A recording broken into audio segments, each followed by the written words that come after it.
Hey, whoa there, whoa. Before you move forward, Leaky Lou here, doing my civic duty and reminding you that if you missed the introduction and character bios, you missed important plot points that might help contextualize what you're watching in this video. You just might find that you care more about the tournament if you know who you're rooting for. If you're interested, hit pause, go watch those videos, and then come back. Don't worry, I'll be waiting for you.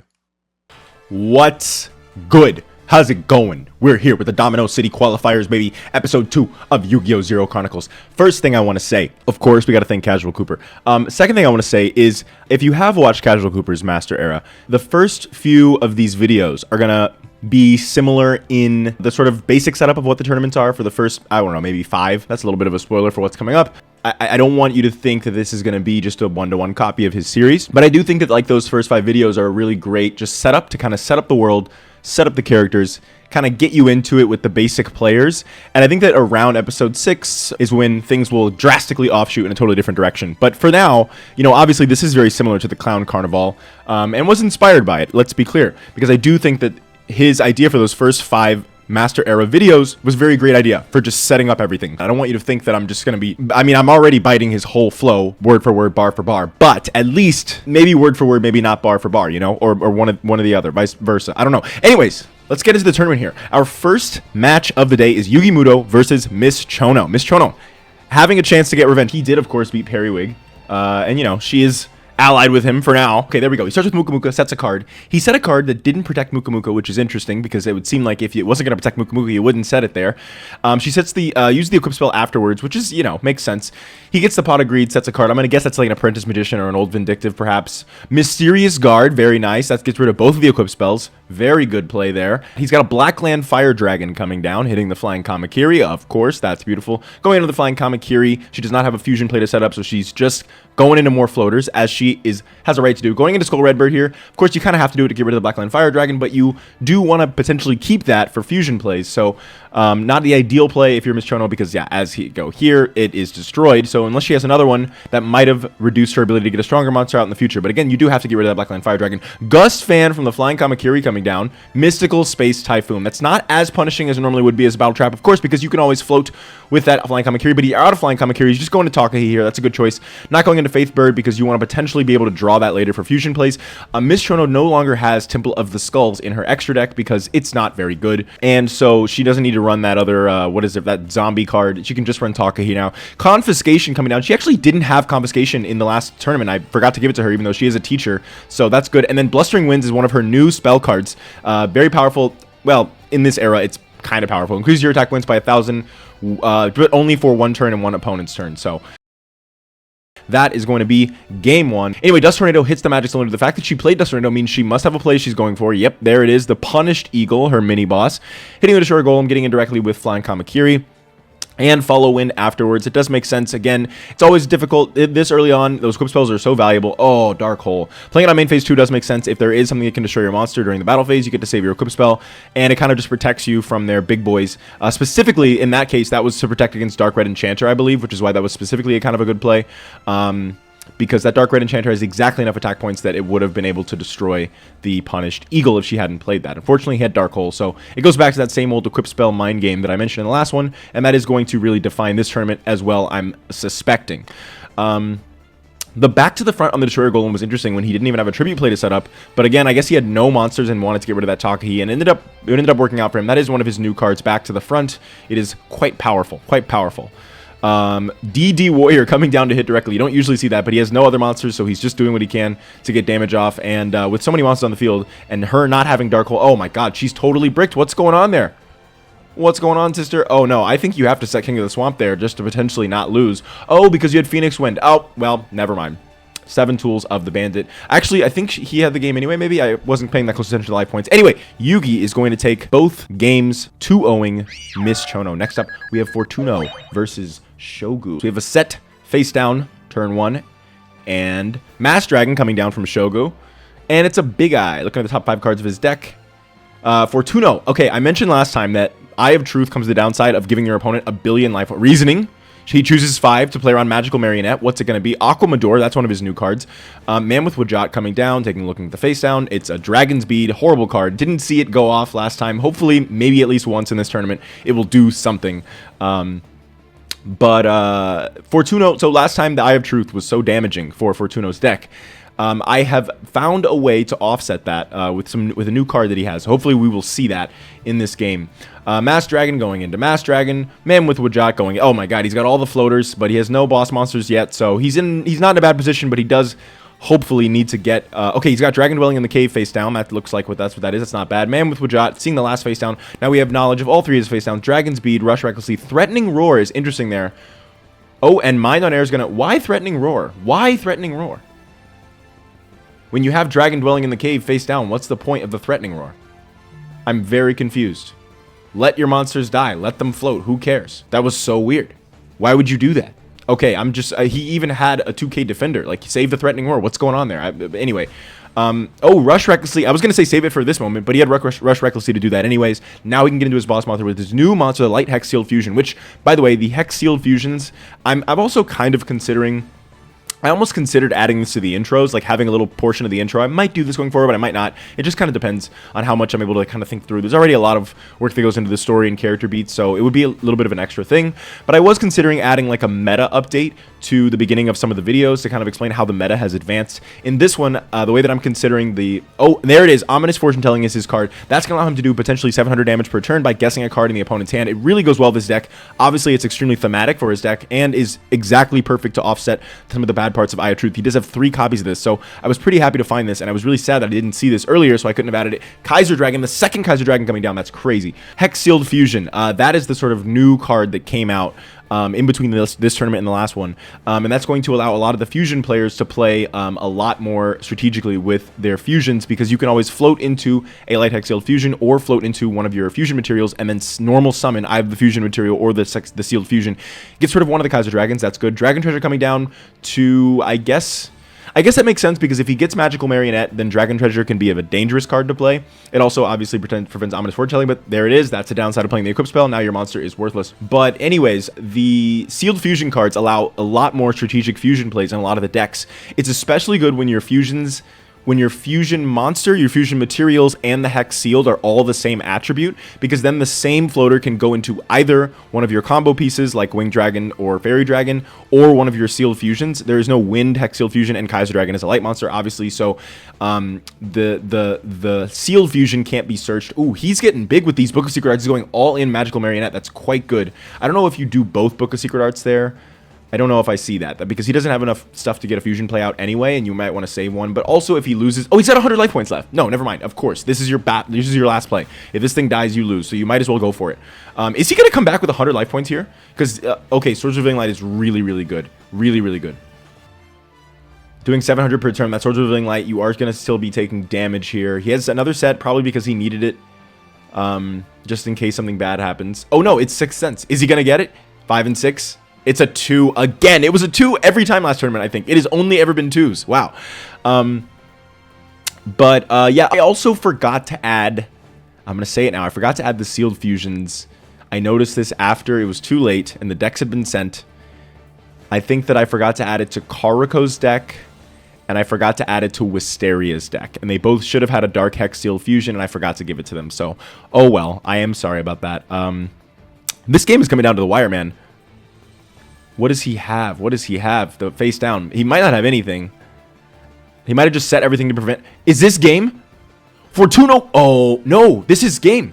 Fortuno coming back with 100 life points. I shouldn't have been monologuing. I should have been paying closer attention to the fucking duel. The freaking duel. Am I... Is this... I don't know if this is friendly. Anyway, yeah, I curse sometimes. It just happens. Sorry. Anyway, wow. Wow, great duel there. Great duel there. Coming back with 100 life points. Fortuno did take game 1. So now we have a Mass Dragon face down. Reasoning coming down. It's Apprentice Magician.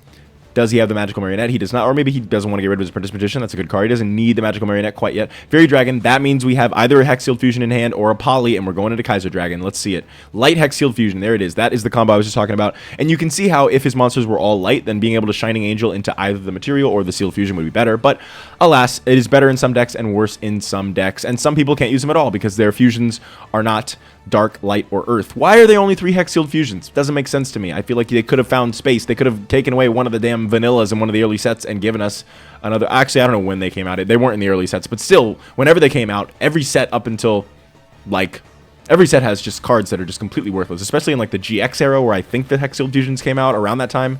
No, maybe they were like in like around Invasion of Chaos, Ancient Sanctuary. Who knows? Anyway, what am I talking about? Who cares? Going into the Old Vindictive here, hitting the Apprentice Magician. You know that Old Vindictive is going to be coming down, unfortunately, to destroy Kaiser Dragon. What are you going to do about that? Unfortunately, not much. Senri Eye, looking at the top card of the deck, that is a Blackland Fire Dragon. Old Vindictive Magician destroying the Kaiser Dragon as was expected. Tributing Magical Marionette. Okay, Fortuno is in a great position here. He has gotten rid of his opponent's boss monster. Swords of Light is off the field. He has his boss monster on the field. Now, all the... Shogu, all the Shogu needs is a Rush Recklessly or a Rush Recklessly to crash, miniaturize to kill the magical marionette. So he's not completely out of the duel just yet. We will just see what he's got face down. That is a Troop Dragon on the top of the deck. Miniaturized, that's what he needed. That's exactly what he needed during the damage step. There's no chain into that. Unfortunately, Fortuno, you are done for with that magical marionette. Blackland Fire Dragon hitting the big eye. Again, looking at the top 5 cards of his deck, rearranging, and Mass Dragon getting in directly. Ominous Fortune Telling coming down. Okay. Let's do some guessing. That is, always guess monster if you don't know anything else, because, well, he did know the Troop Dragon was in hand, but because there's 20 monsters in deck and only around, well, there's around 20 monsters in deck, around 20 spells and traps together, so just statistically, you probably want to choose monster. He does have Kaiser Dragon. This is looking like it's going to be game, folks. Fortuna does not have a ton of traps that stop battle. And there it is. Shogu takes game 2. We got a game 3 on our hands, folks. You know I love a game 3. Fortuno starting us off here. Setting 2. Shogu. What do you got, buddy? Mass Dragon, of course. I think you started every duel with the Mass Dragon. You love to do that. Big Eye. And I think Fortuno started every duel with Big Eye, actually. So, Ominous Fortune Telling already. That card can actually be quite strong. It's in this early era, the 700 burn per turn it adds up, and especially if you start stacking those, you're doing a lot. Brain Control into Magical Marionette, into Book of Secret Arts. He has everything he wants. He's got Ominous Fortune Telling. He's got the Magical Marionette. It's powered up. One more counter on that thing, and it's going to start destroying monsters. Even a Kaiser Dragon is not strong enough after Book of Secret Arts because Magical Marionette will go up to 2800 unless you summon it with Hex Shield Fusion, which you do have. So all you need is a Mass Dragon actually. To get over this thing, and as long as you don't play any other spells. Unfortunately, he does not seem to have one. No, Mass Dragon doesn't do it. I was thinking that, no, it doesn't do it. I'm sorry. I was thinking with Dragon Treasure, but Dragon Treasure, A, he might not have it, and B, is another spell, which means that it's still not enough, because that once that spell gets activated, Magical Marionette goes up to 28. He's in quite a tough position here. He's going to need a miniaturize or something to be able to get rid of this thing. I don't know. He does have Smashing Ground as well, but he's got to get rid of both of the Wajats at this point to get the Smashing Ground off. Oh man, is Shogu going to go down to Fortuno here? That's going to be a bit of an upset. Shogu, I think, is a stronger duelist than Fortuno, although I don't remember how they placed specifically. At this point, you just got to poly and go for the Kaiser Dragon, even if it's not, because you just have to do something. Stamping Destruction, no, but that's still not enough. That thing is getting a ton of spell counters. No, this is nothing. This is nothing. That thing is way too strong for you right now. He has a lot of defense right now, so Fortuno might not be able to win this turn, but it is really over at this point. It really is. And of course, you get everything out of your hand to hope that Ominous Fortune Telling doesn't just kill you. But yeah, Magical Marionette's effect is going to go off, and that's going to be enough. That's enough. With both Wajats, he can just clear the field, and there it is. Fortuno takes game 3. Fortuno taking out Shogu Aoyama. That is pretty cool. Wow. All right, Ryuji's going to start us off, or Otogi's going to start off with a Morphing Jar, one of his new cards, and 4 sets. Does she play around the Morphing Jar? I got to know if she's playing around Morphing Jar. She is not playing around Morphing Jar. Oh, she did because she set them first. No, she did actually play around Morphing Jar. That's pretty good. Again, you know, we do have full knowledge of each other's decks to kind of to simulate the fact that, like, in, like, meta games, you basically know what every deck runs. And because every deck is so drastically different, I built these decks and encourage the players to be able to play with full knowledge of the opponent's deck, and even to potentially have the deck editor open and know everything they could have. Because in absence of learning every deck, like, really well, which is kind of where I am, I made the decks because I know them so well and I spend so much time on them. In the absence of that, in absence of spending all of that time, instead, what I've encouraged the players to do is to just be able to look at the decks. And that is sort of the shorthand for getting really familiar with the meta as the characters would be. Yeah, so basically, anyway, maximum 6 gets just enough to get over Warrior Tradition, but unfortunately, oh, the double reinforcements, he had it too. That is huge. That is huge. What do you got, Callie? Oh, nothing at all. Nothing at all. Do you have something to push your advantage? You have Roulette Barrel. Okay, this is a safe Roulette Barrel. Roulette Barrel can be pretty scary because, it can destroy your own monsters as well, of course. Oh, Queen's Double. Okay. Does she have the Empress Judge? Is it enough? Oh, no. She has Divine Sword engraved, so it is enough. I guess it's not technically a safe Roulette Barrel because you could roll 2 6s, but yeah, that's pretty unlikely. Block attack is interesting there to play around any kind of battle traps like Skull Dice, or he only has 1 reinforcements, but I actually support that play. It was, you lose your block attack, you lose a little bit of life points, but I do support that play. That's a smart play, just because, like, it's dicey. It's dicey, no pun intended. Armed Ninja getting rid of Divine Sword doesn't matter. She can always bring that thing back, as she is doing here, and then just re-equipping it. That Dangerous Machine Type 6 is going to need to do some work here. He rolls a 3, gets an extra draw. Okay. Premature into maximum 6. What are we doing? Okay, I get this. Get over the beautiful Headhunter, save a little bit of life points, be able to defend a little more. I can support that play. Another Divine Sword coming down. Oof, oof, oof. The only way you get... Okay, wait, what?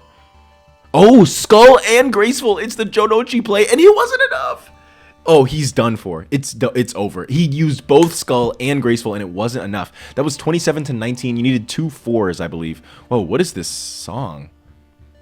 It's the retro theme. I don't know if I'm liking the retro theme. We're gonna skip that track. It's a little, it's cute. And it's a cool concept, but I don't know if it's exactly the ambiance that we're quite trying to establish here. So we'll just skip the retro theme. Come on, give us something dangerous. Another draw. He's doing great with these. He got the Exiled Force. He's got one of these. This is one of his new cards. Exiled Force is extremely powerful. Obviously, he doesn't have Giant Rats or Warrior Ladies or anything to be able to search it, so it is just a one-off. He doesn't have Rhoda, anything like that, but Exiled Force is huge for him. Now, of course, she does have these ever recycling Divine Sword Phoenix Blades, so she is able to continue to get in. What has he got? Another 3. He's gotten 3 draws off the Dangerous Machine. I missed what one of them was. I don't know what... I don't know if there might have been one that was bad for him. I wasn't paying attention, but yeah, 3 draws off of that. And a discard. Okay, you deserve that. You got too much, but you had discard what? On Satsu, that card is horrible. Doesn't even matter.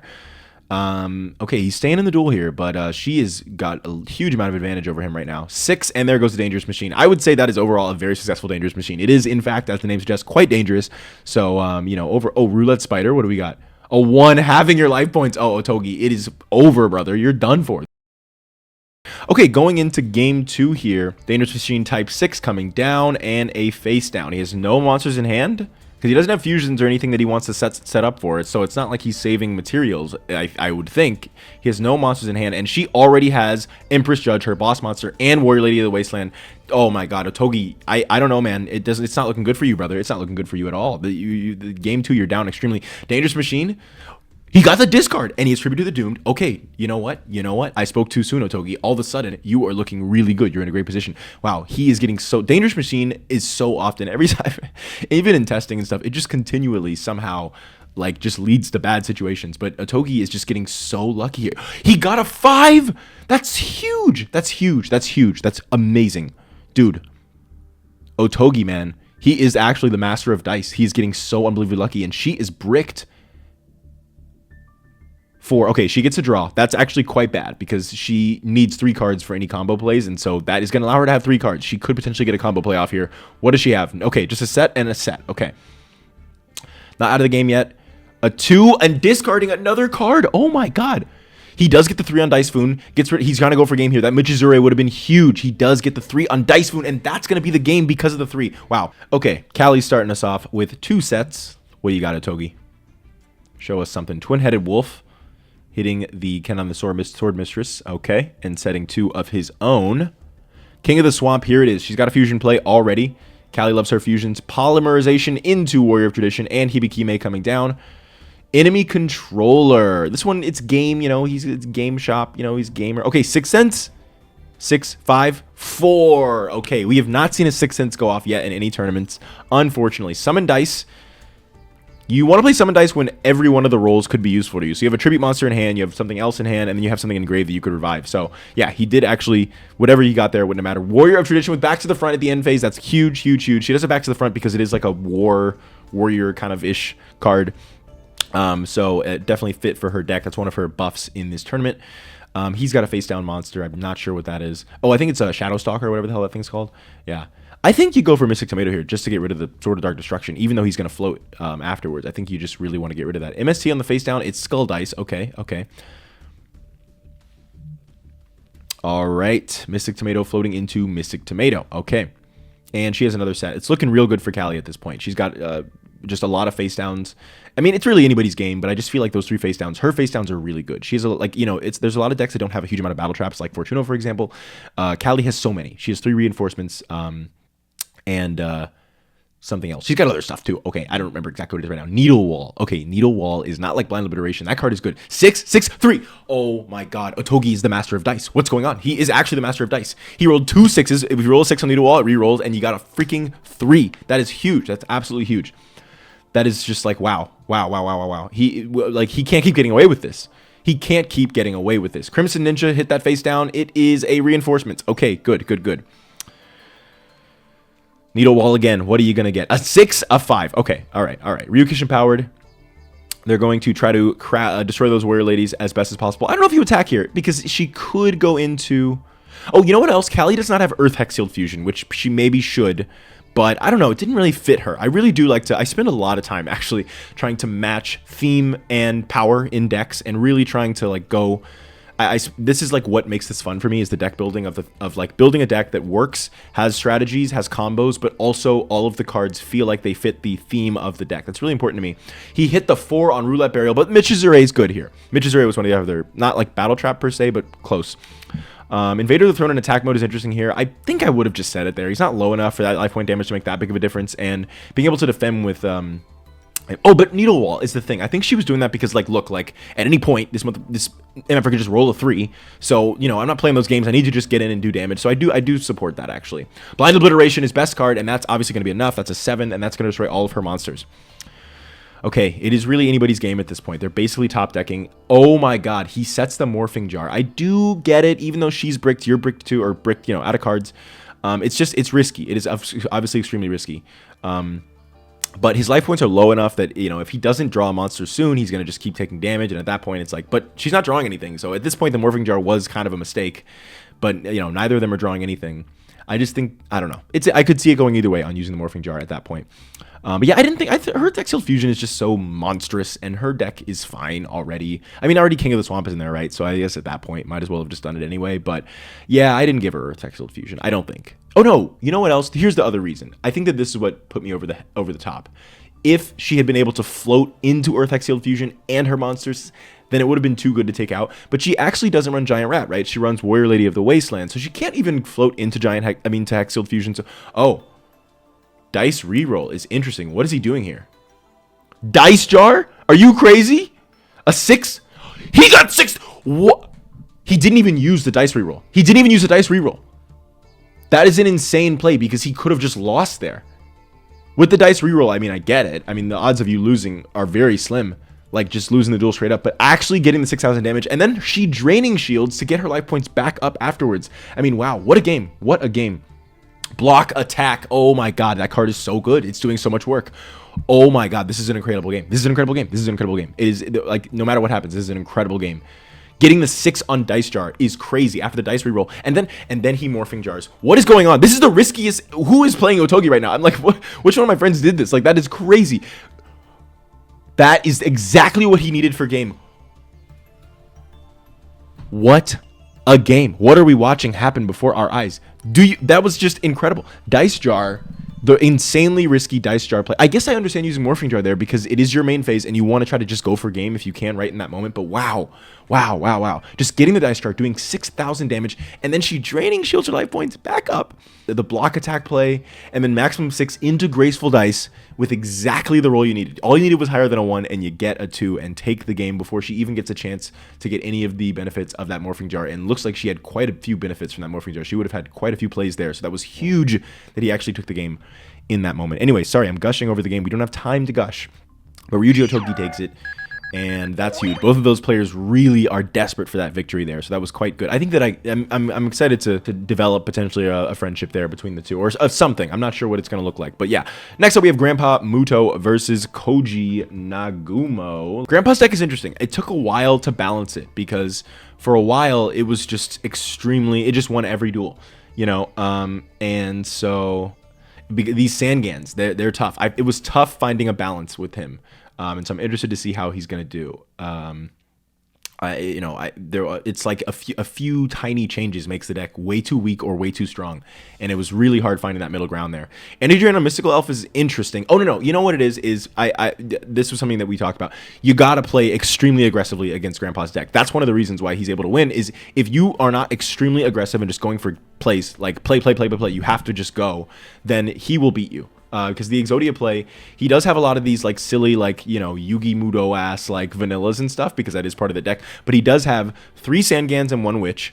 He has Swords of Revealing Light. He has 3 Mystical Elves and 3 Giant Soldier of Stones, I believe. And so all of that, and then, you know, Pot of Greed, Graceful Charity. He does have the 1 copy so far of, you guessed it, Mirror Force. Grandpa Mudo does have Mirror Force. Maybe I shouldn't have spoiled it, obviously, but, you know, whatever. I'm talking about his deck. So it was a fun balance of finding cards that... Judgment of Thunder on Swords of Revealing Light is huge there. And the Regeki Bottle... Oh, he's going for game right now, but Wabaku... Wow. Wasting the Regeki Bottle is really tough there. Oh, he's got nothing. Is that game? Wow, that's game. Unless this is Mirror Force, but... Feels like that would have came down earlier. Oh no, he's got Wabaku. Okay. Yeah, 3 Wabakus as well. That's the other thing. So it's like just a bunch of like silly like Yugi Mudo vanillas. Silverfang, no, cannot hold the field. It's 800 defense. Yeah, sorry, no. Oh, in case one thing can't get over. Yeah, I see that. Because only one of your monsters can get over. So if you can stop that one attack, then you still could potentially lose. And he wasn't able to stop it, actually. The Silverfang with the MST was... Okay, so going into Kaminari attack actually was what allowed him to take the game there. It's pretty smart. Yeah, so his deck is basically just like all of the sort of Yugi Mudo vanillas from like early Duelist Kingdom, combined with like the cards that are within that kind of work with Exodia. So...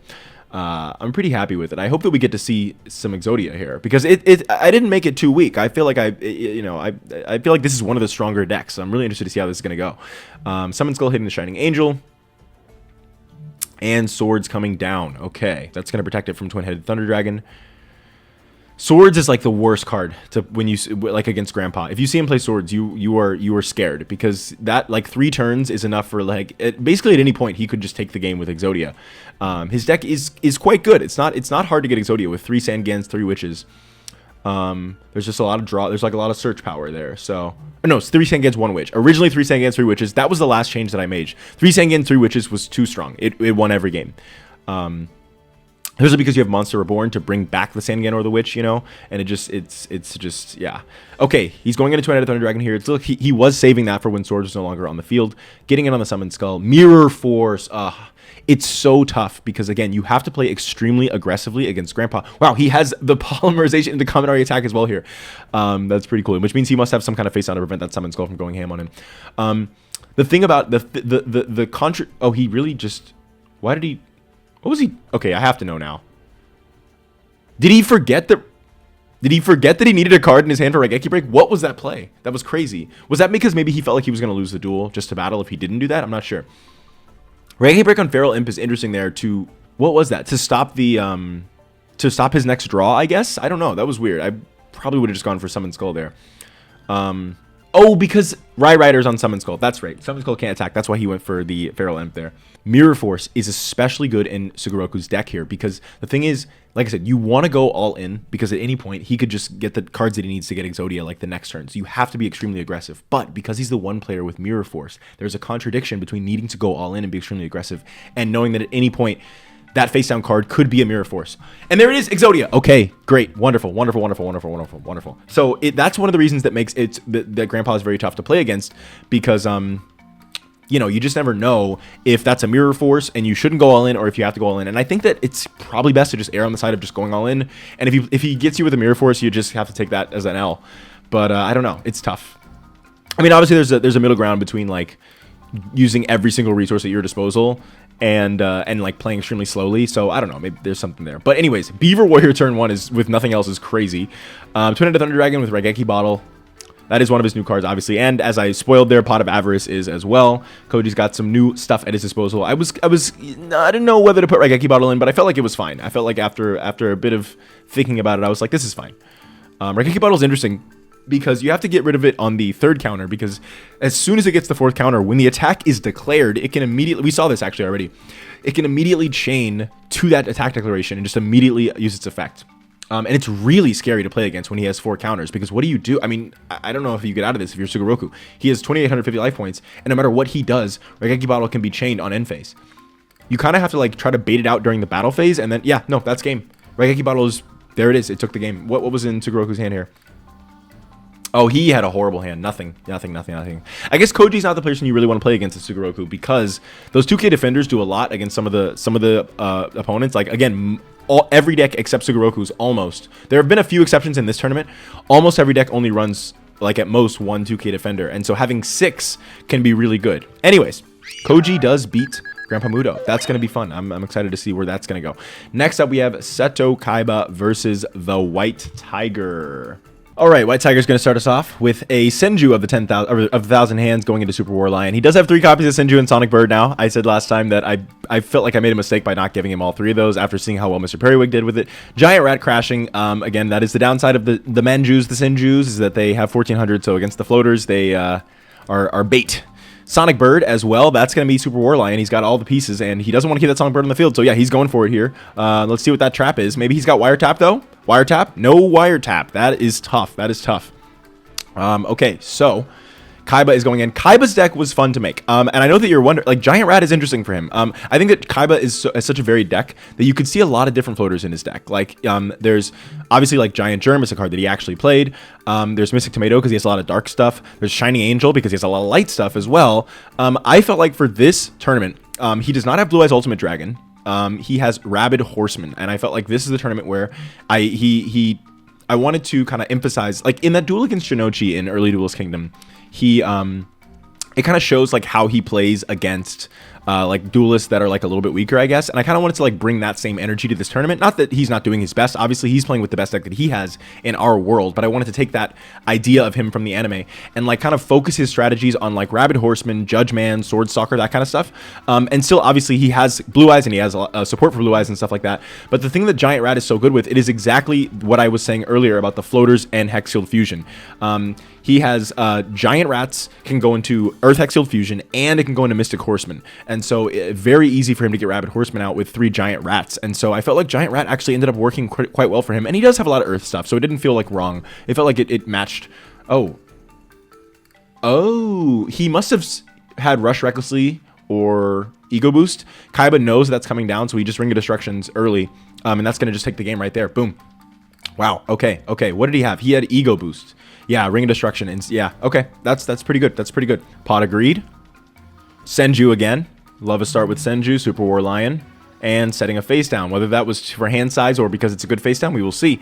Pot of Greed coming down. Oh, also, White Tiger does have 3 Ego Boost now. No, wait, no. Yeah, he does. Yeah. No, is Chemo the one with 3 Ego Boost?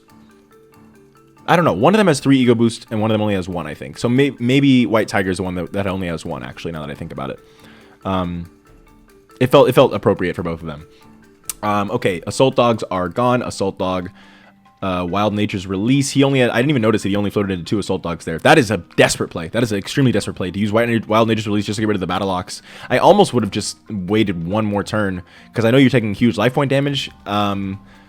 But yeah, like that's such a punishing play, and you're taking a lot anyway. Super War Lion coming down, Invigoration to prevent, I guess, a shadow spell, and that's exactly what it was. Wiretap. Okay, well, he had Wiretap anyway, but I do support the Invigoration. It's fine.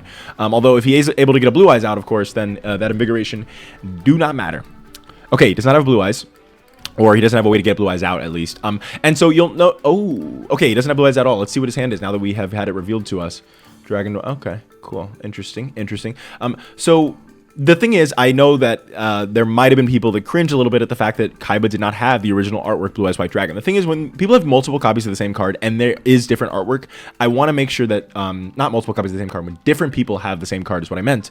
I wanted to kind of represent that by having different artworks where possible, where there is multiple artworks. And so I wanted each Blue Eyes in the universe to be a different artwork of the Blue Eyes, because I thought that was just a cool concept. And so as far as which one is going to be in the original artwork, it felt weird having Kaiba have one of the original artwork that he actually had in the anime and then 2 different ones. So I wanted to kind of make the original artwork one like the special one, like the one that he really wants to get and the one that he doesn't have. And so that's the one they're fighting over today, that he's hoping to get from Sugoroku, and he has the other 3 artwork. So I don't know, I felt like that worked. It worked in my brain. It's just this one of the silly little lore thing. Okay, Milo's Radiant is really good here, actually, exactly to get over Wall of Illusion. You can get over Wall of Illusion without wasting an equip spell and without getting rid of your Super War Lion. That's like exactly what you need that for. Twin-headed Behemoth coming back. Kaiba, not looking good for you, buddy. Okay, Judge Man is great here. Threatening Roar. No, no, no. Although it wouldn't have made a huge difference. He just wants to keep the Milus Radiant. That War Lion would get over Judge Man either way. But I do understand why you want to keep the Milus Radiant. Is it Milus Radiant? Is that the name of this card? Yeah, it is. Milus Radiant. Premature Burial going to Judge Man. That's still... Oh, now I see. Well, no. Super War Lion gets over it even without Invigoration. So the MST wasn't good enough. What did he hit, actually? He hit the Dark Vibe. Okay. Okay. Okay. War Lion again. Smashing Ground just to prevent anything like Shadow Spell to... Oh, Ring of Destruction. Is it going to be a tie? It's a tie. Oh my god, it's a tie. Our first ever tie in Zero Chronicles. We love it. Ring of Destruction is so unbelievably strong. So unbelievably strong. Melody Awakening Dragon coming down, getting rid of the Sword Stalker, searching 2 Blue Eyes. I did want to wait for him to get those Blue Eyes into his hand. I was thinking about Summoner's Art, but I don't know. Melody Awakening Dragon is fine. I know it's like sort of a newish card. It's a newish vibe, but I don't know. I liked it. I ended up eventually, this is maybe a little controversial. I took Flute of Summoning Dragon out of his deck. I do so much testing with these decks, and I want to maintain a certain power level for certain characters. And Flute of Summoning Dragon and Lord of D never, ever, ever, ever, ever, ever once went off in all of my testing, and it was always just one of them was dead. And Lord of D is so... Ooh, Chivalry is huge here. I love that. That card is actually does so much work early on here against the floaters. Wow, Kaiba, you might lose game 3 here.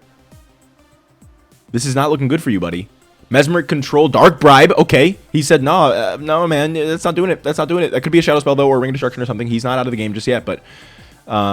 Wait, didn't he already use Sonic Bird? He's got everything. He's got everything. And Kaiba does have Dark Hole, but... Oh, he's going for game. He's going for game right now.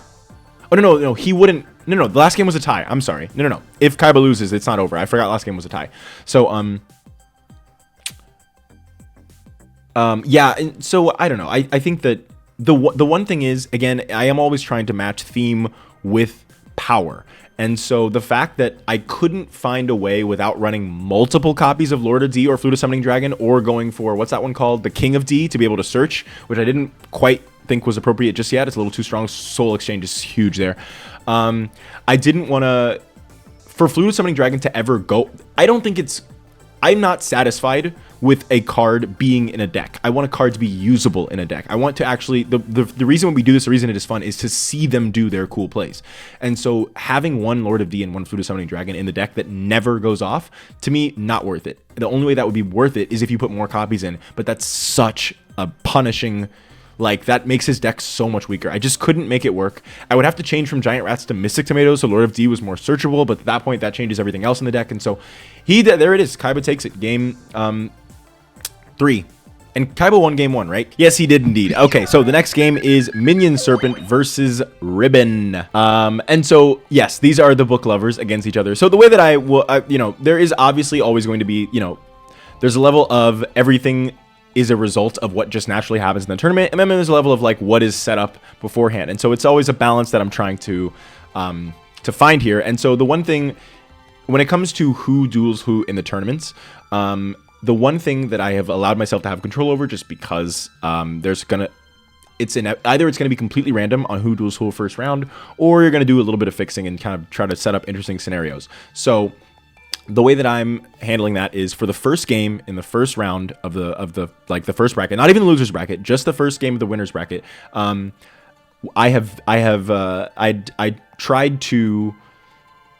I do set games against people that I think would be interesting. I go with like whatever's already there, and then like just kind of move things around a little bit. I don't like just set up like exactly, oh, this person's duel, this person, this, like I don't do it on that level always. Sometimes I do a little more, sometimes I do a little less, but basically, like, if I think something could be fun, I don't even necessarily have a strong plan for it, but I'm just like, oh, these two people are the two book people. I would be cool. Maybe there's something to be, that could evolve into something like, just depending on how the game goes, and then maybe I can play with that a little bit later on. So there is that level, but then everything else in the tournament, I don't even know how to calculate who goes into who in the losers bracket. It's all confusing, and I don't want to know, because then I would have the urge to try to set who fights who in the next round and all these other things, and I don't want to do all that. So the one thing I do is set up who's going to play who in the first round, and that's basically it. And so, yeah, I did set this game up. So anyway, I'm totally not paying attention to the game. This has been a really, really good game so far, and I've been completely ignoring it. He had Aqua Dragon, he had Aqua Jet, like extremely powerful. Aqua Jet is like the Aqua Jet and TT are the two things that keep Minion Jaws and Minion Serpent competitive in this tournament. But she was able to get rid of all of that with Revenge Attack. She has 2 copies of that now, and that card is so unbelievably good, especially with all the Book of Moons in her deck. And then once she took the advantage back, he was able to just TT. She did also add Swords of Revealing Light to her deck. She's got quite a few buffs. So also Minion Jaws and Minion Serpent were really fun and interesting to try to balance. Originally I had the anime version of Aqua Jet, which only does the 1,000 attack points for 1 turn. But the thing is that their decks are weak. Their boss monsters both are 3 material fusions. You go so minus just to get out a mid monster. And so 3 copies of real Aqua Jet, which is just, it is not an equip spell. Your monsters gain oh wow, that was so punishing that she had to do that. Your monsters gain 1,000 attack points, period, forever. Until it gets destroyed or face down or whatever. And so that's really strong this early on. Salvage is so good for King of the Swamp. Like being able to run a water deck that does fusions means that Salvage is like just so good. Poly into his boss monster Aqua Dragon. Hayasube's coming down. Book of Moon is good here, and Stern Mystic is going to be able to get over it next. Oh, Hammer Shot. That was the last addition to their deck. So basically, their decks have the same like toolkit of as far as like staples. Floodgate Trap Hole because it's water based. Hammer Shot, Torrential Tribute, 3 Aqua Jets. Like all that stuff is the same. And then their monsters are what's different. So they have like their decks are very mirrored in that sense. Man, wow. Oh man, what a good game. And I wasn't paying attention for a lot of it. That was a great game. Minion Serpent was able to take it from Ribbon, and she is not happy about that. So let's see if she's going to be able to take game 2 here. And I'll pay closer attention this time. I've decided I wanted to kind of talk more about like the internal stuff, but I do, especially when there's good games going on, I want to be able to pay attention to those. So High Tide Gyojin getting it on the Stern Mystic. That High Tide Gyojin is really strong here. Again, the strongest attack point monsters in the whole tournament are 1700s, which by the way, Kaiba has 3 1700s and 3 1600s. So he has the power deck here. Trial of the Princess on Ebon Magician Kiran is huge here. But Aqua Jet, and she doesn't have a Book of Moon or anything, I don't think. So oh, she does. I thought that face down was Revenge Attack because it was up here, but no. Okay, so Book of Moon is huge there to be able to reset the Aqua Jet because Aqua Jet is just so unbelievably strong. I'm afraid their decks just can't be. Okay, Magic Formula to try to play around a Fusion or an Aqua Jet is probably good here. But yeah, their decks are just bad. Like going into their boss plays, it just takes so much. So I don't know. Hopefully Aqua Jet doesn't end up being so strong that they become way stronger than I ever anticipated, but that could be fun too, if they are, whatever. Hayasube coming in on the Pikaru. Magician Kiran doing a little bit of burn damage here. This game is way less interesting than the last one. Okay, Royal Magic Library. Ribbon now has 3 of those. That is also one of the buffs to her deck. I gave her 3 Royal Magic Libraries. Fish Sonar coming down, getting High Tide Gyojin. Does he have Aqua Jet? Is that why he starts? He does. Is that 3 Aqua Jet? No, that's 2, right? That's 2. A lot of times their games come down to if you draw Aqua Jet or don't draw Aqua Jet. It is that good. It's just so unbelievably punishing. But it is similar to Revenge Attack in that way. Revenge Attack is also just as good. I mean, not just as good because it does less attack points. Or no, it's the same amount of attack points, but it has like an actual condition to it. But it is the same concept of just a full-on, no questions asked, attack point boost, no equip spell, no MST can stop it. It's like it's very good. So yeah, High Tide Gyojin getting in on the Stern. Oh no, that's Element Valkyrie. Okay, yeah, that's another one of her new cards. And it has the same attack and defense point line as Stern Mystic, so who knows what those face downs are now. Apprentice Magician is great for her getting into another Apprentice Magician here. Does she have any good spells in the graveyard that she really wants to go for? Trial of Princesses. Oh, actually, Book of Moon is good, so she must already have one. Or she must not have anything to capitalize on Book of Moons, which is why she's waiting before going into the Magician of Faith. Oh my god, he's got a fusion. He's got a fusion. Salvage and King of the Swamp. I mean, Hayasube, King of the Swamp. That's going to be enough for his mini boss. Oh no, he's going into the big boss and summoning Hayasube. Okay. Apprentice Magician going into another Apprentice Magician here. Now I'm glad she went for Apprentice Magicians because that Magician of Faith, they're holding the field and Jake still got off Apprentice Magician. I mean, yeah, Magician of Faith. Oh my god, there's no way she takes the game. Look at that face down. Okay, there's no way. There's no way. With that monster lineup and that trap lineup, he could take anybody in the tournament with this field. Like really, like there's nobody that's beating that. Floodgate Trap Hole, just because why not? You have 2 more amazing traps, and you know you want to make sure she doesn't get into 2 Trial of the Princesses or whatever, and you get to save your Sakuretsu armor. I mean, why the hell not? Oh, and the other thing is that Floodgate Trap Hole is good for monsters that are big coming out. But she doesn't have any of those. All of her power comes from her equip spells and her spell cards. So, of course, you got to Floodgate Trap Hole just something because, yeah, and she knows Sakuretsu's coming out, so probably she just... Interesting that he used it there. What was he protecting? I don't even... She was trying to bait out Sakuretsu, and she successfully did. I mean, he wins, but what was... Oh, no. he was playing around Revenge Attack. That's so smart. Although you could have just waited until after she played them and then you Sakuretsu.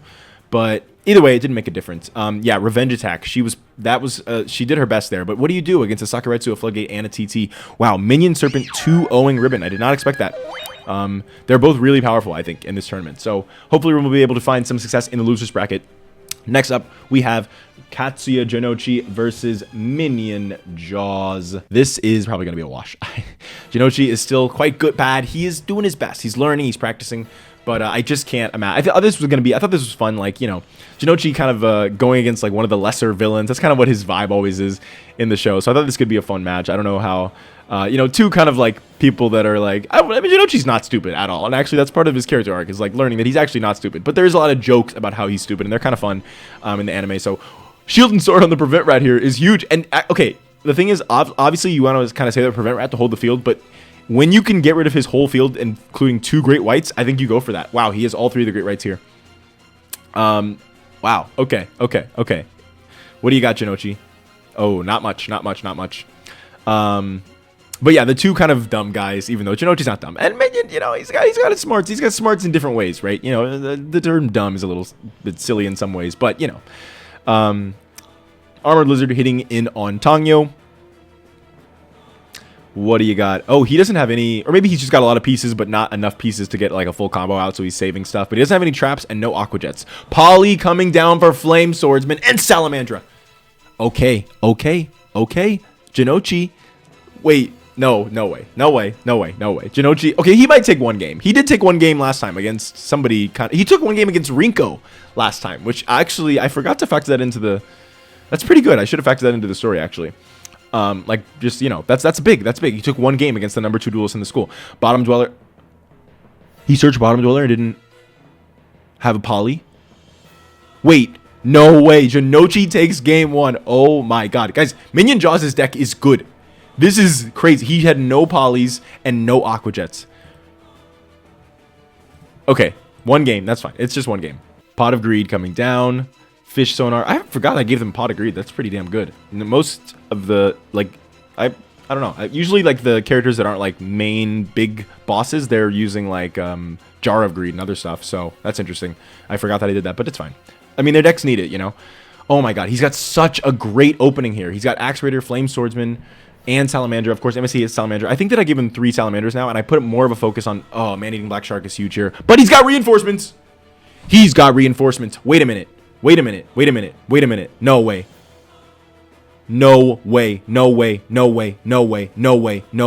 This is crazy. No. This is crazy. It almost feels like I'm like, is this fixed? Jinochi's deck is really bad, and Minion Jaws' deck is quite good. He had 2 horrible hands, no Aqua Jets, no Torrential Tributes, no Sakuretsu Armors, none of his good stuff, and Jinochi is beating him with shitty cards. This is it. Jinochi actually beats Minion Jaws. Okay. This is actually so good. Like, I couldn't have asked. It's like, these are the moments that you like kind of like like set up a little bit, is like giving the character who's like the underdog like a chance to beat someone like that's probably better than them. But I actually genuinely in this situation just fully expected Jinochi to lose. Like, he actually did the thing that he does in the real show, which is beat everybody's expectations and actually win against somebody that he should have actually lost against. He did it to me right now. I can't believe he won. That's crazy. Jinochi. Holy shit, that's huge. That is exactly what Jinochi does. He's just like he is in the anime. And Minion Jaws had 2 bad hands. That's just the only reason. They play 5. If they play out of 5, I think that Minion Jaws could take 3 games in a row against him. But they only play out of 3. And there it is. Next up, we have Chemo versus Ushio. Confiscation hitting the Mystic Tomato. That's probably the best choice there because, you know, Mystic Tomato can go into Dark Effigy anyway. And Baron the Fiend Sword is not really worth anything. So, Chemo does have some boosts, of course, as I mentioned. Oh, Chemo's deck is fun here. So here's the thing. Obviously, he runs a reptile deck, and his boss monster is Fiend Skull Dragon, which is not a reptile, and neither of its materials are reptiles. But there's one thing that I think is really kind of fun, and I guess I support that. Yeah, I support that play. There's one thing that I really like in the anime with a few characters, and the best one I can think of is Dinosaur Ryuzaki, or like Rex Raptor, as you might know him. He actually doesn't just run dinosaurs, right? He runs dinosaurs and dragons, and he's got like a fun, like thematic kind of combination of the 2. And I like that. And so I like the idea, like Fiend Skull Dragon is lizardy, right? It's got like a lizard vibe to it. It's very reptilian. And so I like the idea of the reptile character running something like Fiend Skull Dragon in the same kind of Rex Raptor Dinosaur Ryuzaki kind of way. Like I just thought that was kind of fun, and I wanted to do, because, you know, Kaiba's like, first of all, he's dragons, he's fusions. I kind of like the idea of his two minions having Fiend Skull Dragon and Ryu Senshi. But there were two issues with that. First of all, Fiend Skull Dragon has Cave Dragon, which is way more powerful than anything else in this format, and Lesser Fiend is also extremely powerful, and neither of them are reptiles, right? But so it really ended up working out because Cave Dragon is significantly neutered by the fact that you need another dragon for it to attack, right?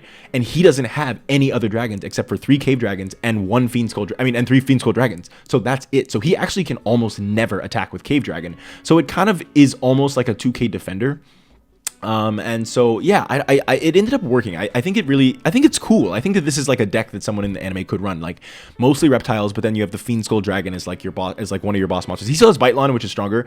But like, I don't know, even though Bitelon is stronger, I consider this like the ace monster of his deck because it's like the new big buff that he got. Anyways, I'm ignoring the fact that we got Mikazuki no Yaiba. We didn't see that all last time, and it's coming out in the very first duel with Ushio. Oh, this is game. This has got to be game here. This has got to be game.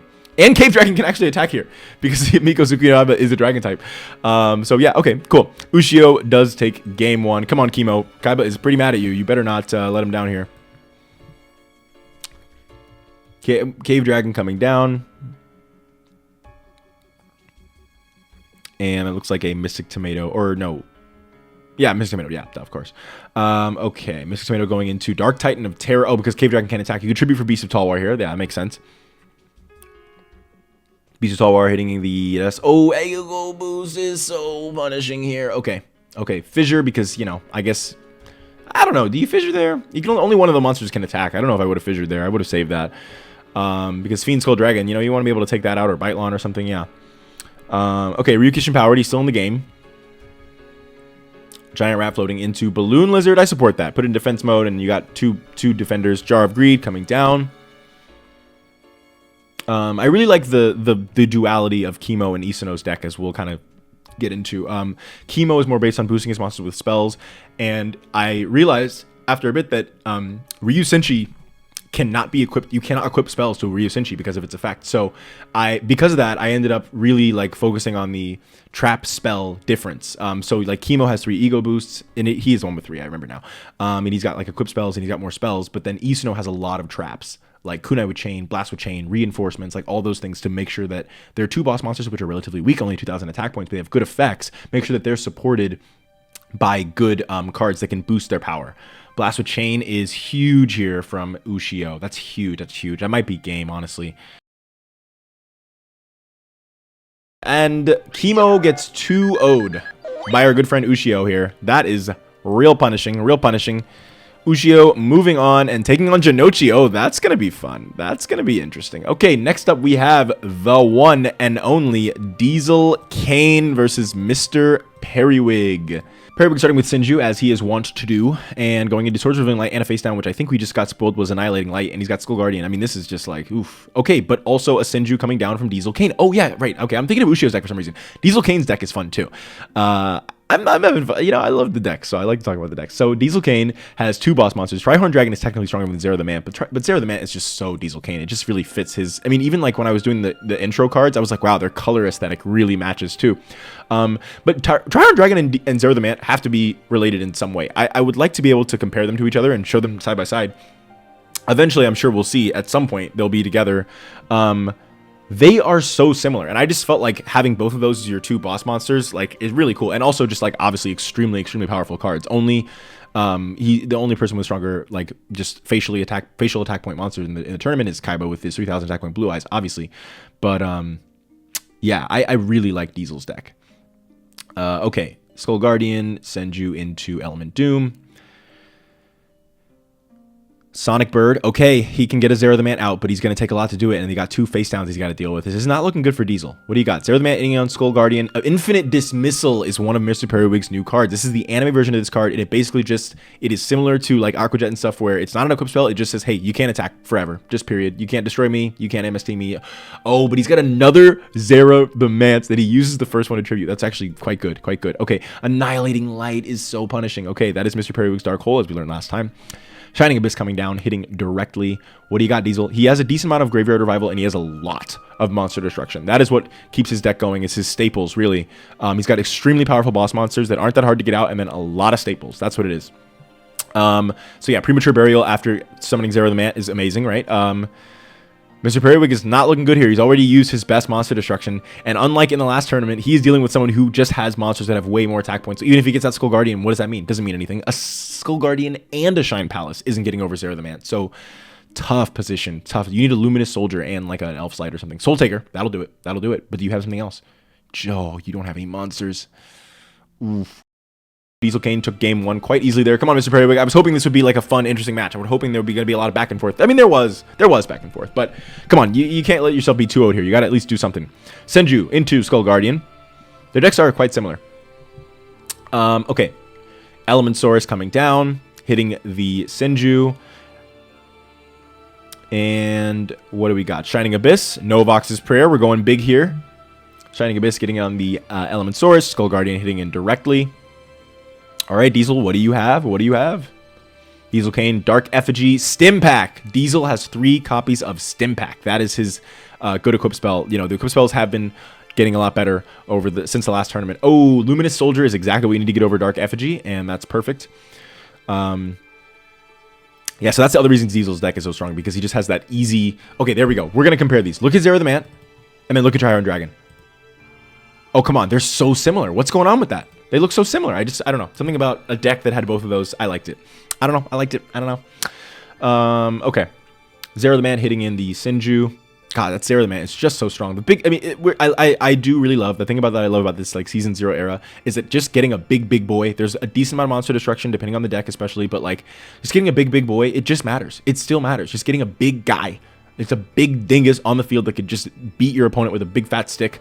It's just, that's still the name of the game, like at the end of the day, you know, because there's not enough Monster Destruction and removal to like, for that. Oh, another Infinite Dismissal on the Zera. Okay. Like you know, it does feel like the anime where it's like, oh, that monster is so strong. How am I ever going to beat it? It's like in the real game, it's like, bro, just use Sakuretsu armor. But in this game, like Monster Destruction is relatively rare. So Negate Attack is keeping him in the duel one more time. Oh, dude, this is not looking good for you, buddy. But you can at least clear both of the Sonic Bird and the Senju, which is good. You'll have less floating targets, but I think worth definitely to get rid of both of those monsters. Oh, and Zera can't attack. I forgot. Zera can't attack. So yeah. Oh my god, he did it again! The exact same play. Infinite Dismissal on the first Zera. You use Zera Ritual and just summon the second Zera by tributing the first Zera. That's going to do it. Diesel Kane 2-0ing Mr. Periwig. Oh man, he is mad. He is mad. And also, you know, I didn't know who was going to win. I did think it would be a lot closer than that. I thought it could be anybody's game there because Mr. Periwig was so strong. But I do love the idea. One of the things that I like is like the idea of like new villain just completely destroying old villain, you know, to kind of set him up as like, ooh, I'm really tough. So that is one of the reasons why I wanted to see Diesel Kane Mr. Periwig, because it just like, I mean, the fact that he did it so easily, it's like, you know, it's like Thanos taking out Hulk in the beginning of Infinity War a little bit, even though Hulk's not a villain, but you know what I mean. Anyway, what am I doing? Ray Bakura versus Blaze Spark. Blaze is going to start us off here with a Thing in the Crater. First turn, interesting. Okay. Change of Heart is so punishing against Thing of the Crater. Okay, Doma, you got to use Black Pendant there because both of his monsters have 2100, so you got to be able to at least try to crash into them. And yeah, let's see. UFO Turtle. You're getting in those boss monsters one way or another, Blaze. I respect it. I respect it. I respect it. Mass Sorcerer. You don't know what's a UFO Turtle face down. Sorry, buddy. That's not going to work. UFO Turtle into a Fire Yaru just because you want to tribute it. You don't want to tribute your UFO Turtles. You want to save them in the deck in case you get more. I understand. Tribute into Mr. Volcano with the Burning Spear. That's going to be enough to take out Doma. Leaving Mass Sorcerer on the field is like very, very slightly risky because if he's able to destroy you, he can get an extra draw, but that doesn't really matter. You do want to get rid of Doma there just to make sure that he can't do any... Oh, Paralyzing Potion. Okay. Bakura's deck actually... the big difference with Bakura's deck is that, well, there's a few, but the main thing is 3 copies of Wall of Illusion, which is such a good card this early on. Even Kaiba only has 1, and Bakura's deck, like Sugoroku's, these like kind of alternate win condition decks that aren't just like battle based, are really tough to balance. I was at a point where Bakura's deck was clearing every single person in the tournament without any trouble at all, and it just was really hard to rebalance him. Like, I want him to be strong. Like, I want him to actually be strong and have a great chance, but he was so strong for so long, and I kept nerfing, and then it would be too weak, and it was a whole thing. So I'm interested to see how he does, and interested to see if I was able to find a good balance for him. MSC destroying the Magical Thorn there is really, really good from Blaze. That's exactly what you want to do in that moment. because that prevents you from taking so much life point damage there. And what else are you going to hit against this guy? I mean, he basically only runs Magical Thorn. Backfire. Okay, nice. UFO Turtle getting in directly. Anybody's game here still. Monster set.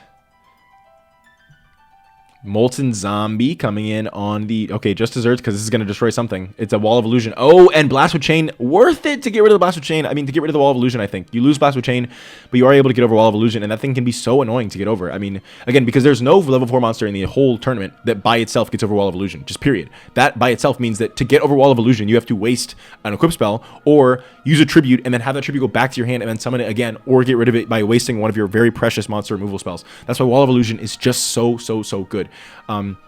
As long as there are monsters with at least 1900 in the tournament, then that's Wall of Illusion gets significantly worse. But because we're not there yet, because the strongest level 4 monsters again are only 1700, Wall of Illusion is so punishing. Oh my god, Morphing Jar here. He must have Magical Thorns. He just set it up. He just set it up. There's no way. You can't take this. You have to destroy that monster as a face down, which I don't know if you can do. Ring of the... No way, another tie. Oh my god, that was a great play from Blaze. That was a great play. If you missed that, that's because Morphing Jar was going to take the game with Magical Thorns either way, and he knew that. He knew there was no way to get around it. So what does he do? He powers up his Flame Cerberus to get just enough life points to draw out a tie. Wow.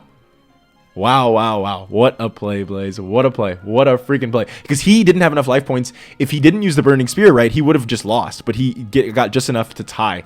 That was amazing. That was, I love that. Ring of Destruction. So fun. So fun. Such a powerful card. Just unbelievably strong. Being able to, again, force draws where you obviously should have lost. It's a great way to, it's a great thing. It's one of the, oh man, that Wall of Illusion is so good. Hitting that Molten Zombie, but that's okay. K2 that says with Black Pendant, you know, at this point, you go for it. You know he can destroy it next turn. But again, you know, Bakura is, you're not really afraid of losing resources because you always have Morphing Jars. And really, you just want to do as much damage as possible to get them low enough to where they can't really play the game. Like against that Morphing Jar there. He knew he couldn't play the game. He had to just draw out the tie. So at this point, you know, you just do it to... Are you going to go into the Wall of Illusion here? Oh my god, this is what I mean. He had to use Poly to waste 2 monsters and Poly, go into Vermilion Sparrow just to get over Wall of Illusion and then lose Vermilion Sparrow immediately. That's the kind of plays you have to do. You just have to get over Wall of Illusions in this, and that's why it's just so good. Manager Bug getting rid of Molten Zombie and a face down. Okay. Mass Sorcerer, you love to see it when your opponent has no field. Getting in, getting an extra draw. Graceful Charity is what you drew. Oof. Nightmare Steel Cage. One of Bakura's best cards. When he gets that down, you're in trouble because even giving Bakura 2 turns to just sit and do nothing. Okay, Blasting Vein is exactly what you want to hit Backfire with. Not that good, and you want to get that extra draw too. That's great. But Nightmare Steel Cage usually, like, because Bakura's deck is quite fast at being able to burn you most of the time. So just 2 extra turns for Bakura is quite punishing often. And then the Change of Heart, of course, that's the other reason why, again, just doing life point damage is what matters, because at any point you can just Change of Heart and kill your opponent with their own monster. Like, even if you don't have anything to tribute over it with, which he often does because he's got 3, even if you don't have that, just being able to Change of Heart when your opponent has no... There it is. That's the game. Boom. Bakura takes game 1, or I guess game 2, but you know what I mean. Yeah, being able to just, you get your opponent low enough that you can just Change of Heart and beat them in 1 turn. Like, you know, that's what you do. That's what you do. Or just desserts or whatever. So yeah, great deck, great duel there. Flipping the UFO Turtle, going to Raimundos of the Red Sword. Oh man. UFO Turtle, yeah, there it is. Wall of Illusion is just so good. Just so good. Another set. Not looking good for you, Blaze. You're down 1 game. What do you got? Poly into Vermilion Sparrow as mini boss. Well, I guess he's, yeah, one of his mini bosses, we'll say. Ring of Destruction. Again, you have to waste something. You got to waste your very precious removal. Honestly, I think that you prefer... No, against Bakura, no. I take that back. I was going to say I think that you prefer to keep the Ring of Destruction, but that was smart because Bakura doesn't have, like, big boys that you need to Ring of Destruction, and if you do something with too much attack points, that just puts you further behind against a burn deck. So, oof, if this is Morphing Jar... It's actually not that bad because he only has 2 cards in hand, so he only takes 2,000 burn, which is a lot, but, you know... One more, if card destruction here just takes... Oh, no, he's got 3 sets. Okay, very smart there, Blaze. Very smart. Yeah, actually, that's that does help me recontextualize that play, Ring of Destruction on the Wall of Illusion. I was saying it's so hard to get over Wall of Illusion, and it still is, of course. But, oh, he's going all in here. He's like, I don't want to deal with it. I got to beat you right now because any Morphing Jar just takes me or whatever. Like, that's fine. Yeah, there it is.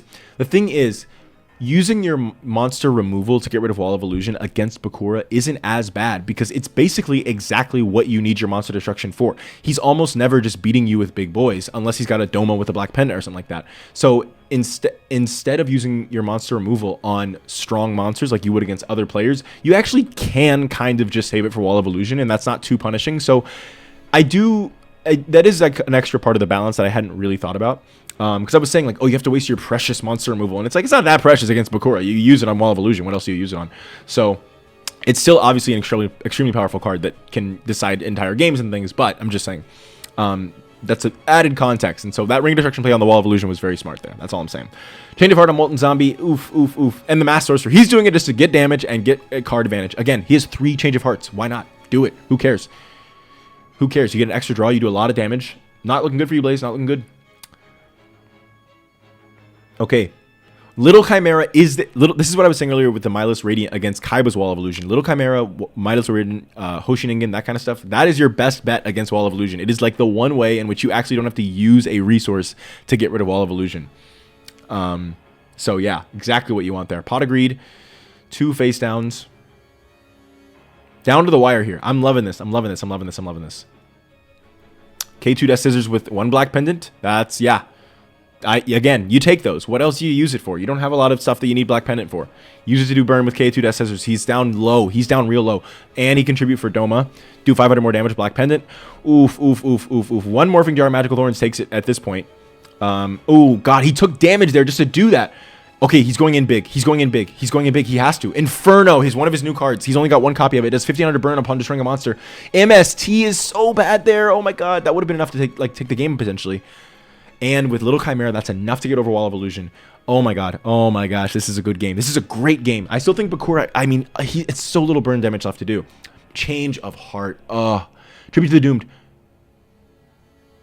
That's game, right? That's game. Bakura takes it.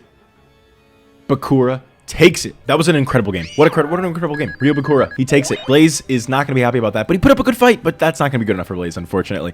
All right, next game, we have Isuno versus Anzu. Anzu's going to start us off with a Graceful Charity. Anzu's had quite a few buffs. She's been practicing hard. Learning Elf, you love to discard Learning Elf with Graceful Charity. Oh, Learning Elf is new, actually. Yeah. It's one of her new cards, I think. Yeah, it wasn't in the last one. This card is insanely good. It's insanely busted. It would never be printed. It is just a manga card. It's so good, right? Just draw a card. Whenever it goes to the graveyard in any way, destroyed by battle, destroyed by anything, tributed. It seems like it shouldn't let you draw when tributed. I guess I never tested it because Anzu doesn't have tributes, but I don't know if I've ever seen it miss timing. So yeah, but it's just so unbelievably strong. And it fits her quite well, actually. So Trap Hole on the Hoshiningen. Negate attack on the Learning Elf. Let's see, what has he done so far? Okay, Trap Hole. Okay, yeah. I'm okay. Oh, he's got the strategy. So the difference between Chemo and Isuno is that Isuno, there is no Wind Hexil Fusion, right, as I've said before, but there is an Earth Hexil Fusion, and Ryo Senshi is Earth. So Isuno has way more ways to get into his boss monster that are not just polymerization, which is why I had to be a little more creative when allowing Chemo to like have some sort of like ability to get into Fiend Skull Dragon with some sort of regularity. So that was tough. And so Chemo is able to have like giant rats to go into Earth Hexil Fusion and Mass Dragons to go into Spirit Ryu. But you also, not only is there no Sealed Fusion, you can't float into Cave Dragon or Lesser Fiend, right? Because their attack points are way too high. So how do you deal with that? So I gave Chemo 3 copies of Fusion Conscription, which I would normally have saved until a little bit later in the series, because it is kind of like a good card. She has enough equipped spells to get over this Ryu Senshi here. But the thing is, the reason why Fusion in order to, because I still kind of want to mirror their decks a little bit, so I gave Isuno 1 copy of Fusion Reserve to kind of, like, those are their 2 versions of the card. And again, he's more spell-based, he's more trap-based, so it makes sense. But 3 copies of Fusion Conscription, and that's actually quite balanced because Fusion Conscription doesn't let you normal summon the monster in the same turn you use it. So if you don't use it for Fusion, you have to use it 1 turn ahead of when you might need the card. So Cave Dragon, again, is great. Just big 2,000 attack point monster to just summon. And Lesser Fiend, obviously, is quite good as well. But if you're not using it for Fusion, you have to have the foresight to know when you're going to need it next turn. And that is actually quite a balancing factor. It actually does matter quite a lot. Oh my God, Isuno is just getting creamed here. Isuno is getting destroyed. Isuno's deck is very good. They're both of their decks are very good. So, wow. Okay. Great game. I had no idea how this one was going to go. I was excited about this one. I think this one was like relatively random. I have no specific reason to pit these two against each other. I don't know if there's going to be any relationship that develops here at all. I can't think of one, but I think it's going to be close. I think it's going to probably take us to game 3 because Isuno is powerful. Isuno is strong. Mass Dragon, where did I grab for getting indirectly? And I love the new kind of version of Isuno that I created. Again, the thing that I think is really fun and that I think that people like to watch, and they like stories with like capable. Oh, Kunai with Chain is so bad there, for Anzu. You know, I think that it's interesting to watch capable characters that like have a lot of skills and like know what they're doing. And oh, interesting. Why do that? You're broadcasting that you're baiting here, but I guess what do you do except walk into it? Collected power. Does that work on traps? It does work on traps. Okay. Yeah, and Kunai with Chain can't be equipped because it has to be equipped at a certain moment. Why can't it be equipped there? I don't remember. Oh, maybe it needs to be a monster you control. Yeah, you control. So yeah, it just goes to Spirit Graveyard instead of being equipped. But still, going into Spirit Ryu, unless he's... I don't think he's out of... Oh, yeah, Fusion Reserve. Yeah, there it is. Yeah, I like to... I wanted to think of what makes Isuno interesting. Like, what could make him, like, a fun character to watch. And I felt like making him, like, this, like, really adept, like, you know, former intelligence officer, like, type, like, bodyguard, like, you know... He still does the, like... Mr. Kaiba, like, butler stuff, but he also, like, is, like, a badass. And so I thought that was a fun take on Isuno, and I'm excited to see where his character could go, because I have no plans for him. I have no idea what he's going to do, or what he's going to be, or if he's going to be much at all, but I felt like that could be fun. So, anyway, he's behind here. His equip spells are... I guess the thing is that against... Anzu's deck has issues, I would imagine, we will see how it goes, against... players that are able to easily get out very strong monsters. People like Kaiba with blue eyes, like Diesel Kane, I'm guessing. But because Isuno's boss monsters are relatively weak, just so many of her equip spells can get over that 2,000 attack points so easily. So yeah, again, Isuno has Shard of Greed, whereas Chemo, who's more macho bravado, he's got Upstart Goblin and Jar of Greed, which are, I don't know, they feel more like kind of, not nefarious, but they feel more like selfish, more like, you know, Chemo's got that kind of vibe, where Isuno is truly like selfless, committed, loyal. There it is. Anzu 2-0's Isuno. Kaiba is pissed. Both of his guys are now out of the winner's bracket. They have both lost in the first round, and he is not happy about that. They better do well in the loser's bracket, or there's going to be consequences for his employees, and also for him, because, you know, he takes responsibility. Okay, next up we have Minion Kaizo versus Hiroto Honda. Okay, well, this is not going to be the same kind of upset as Jinochi and Minion Jaws. Honda is worse than Jinochi, and Minion Kaizo is a lot stronger than Minion Serpent and Jaws. I don't know, maybe not a lot stronger, but he's definitely stronger. Okay, Senju, and he's got, looks like a Sealed Fusion face down. Mystic Tomato, you can't get over. This is an interesting track that we're listening to right now. I don't know if I like it. I think we're gonna... It's a little ominous. There we go. That's more appropriate for this tool. What did I miss? He's got Roboyaru out. Oh my god. Okay, great. Amazing. With Machine Conversion Factory. So he's got to get 2,500 attack points to beat this thing. So Minion Kaizo has 2 boss monsters, similar to Diesel Kane. One of them is his ritual monster, Chakra, and the other one is Skull Knight. So he's got a lot of different ways to get into big boys. Of course, he has Dark Hex Sealed Fusion. It's the perfect, once again, scenario for Dark Hex Sealed Fusion, where all the monsters involved are dark, including Dark Hex Sealed Fusion. So that's good. And then, of course, so that's a very consistent strategy. And then, of course, he has the classic ritual lineup that all the ritual people have, with 3 Senju, 3 Sonic Bird, and then 2 copies of each ritual monster and ritual spell. So, yeah, this is a fun track. Okay. There's no way Honda takes this. There's just no way. Hopefully he at least does some cool plays. We saw the Buster Rancher against Koji last time. Maybe he'll do that. Although Minion Kaizo only has 1 monster with over 2,500 attack points, so I don't know. And then Minion Kaizo, like Diesel Kane, has the Stim Packs, whereas the Serpent and Jaws, they have the Aqua Jets, which are stronger. But yeah, so those are they all have really powerful power-up spells. So Skull Knight is out. There could be a Buster Rancher play here, although probably not. And even if there was, it wouldn't do much. But this is good here. At this point, you just want to get rid of all of his giant rats. So you're going to do the crashing game, because it's like chess again. Like, reinforcement. That's just going to stop it in its track, because you know that you got to do something here. Oh, but then he's got dark. Oh no, that was all he could go into. No, that makes sense. Roboyaru. Buster, he's doing it. He's doing it again. I can't believe I predicted this. What the hell? Oh my god, no. MST on the Buster Rancher. No, that's so sad. That's so sad. Yeah, crash there. I get that. You don't want him to get out of the Skull Knight. Face down, that looks like a Cyber Commander. That ain't doing anything. But That's what you want to set turn 1. Okay, Emissary of the Afterlife. He has this because this thing, when it goes to the graveyard, can search Ancient Brain. I did like this being kind of like an exclusive card for Zachary. I do a lot of things of like which cards like I only want one player to have versus which cards I feel like are kind of more splashable. They could be in a lot of people's decks. I really like this in Zachary's deck. I don't love that it's in Minion Kaizo's deck because it doesn't really, I don't know if it really fits his vibe. I mean, it's obviously like Dark and Fiend, which is like his vibe, but it, I don't know. It's... I don't know, but it's just really good, and I felt it was fine. It worked, and being able to just search Ancient Brain, which is, can obviously, with Dark Hexfield Fusion and all that stuff, can get into Skull Knight, it worked for me. Okay, there it is. Emissary goes into the Ancient Brain, Dark Hexfield Fusion from the Mystic Tomato, and then you get out your big boy Skull Knight. Stim Pack, just in case, what? Reinforcements. Oh yeah, you play around reinforcements like that. That's good, that's good. And Buster Rancher can't do it anymore.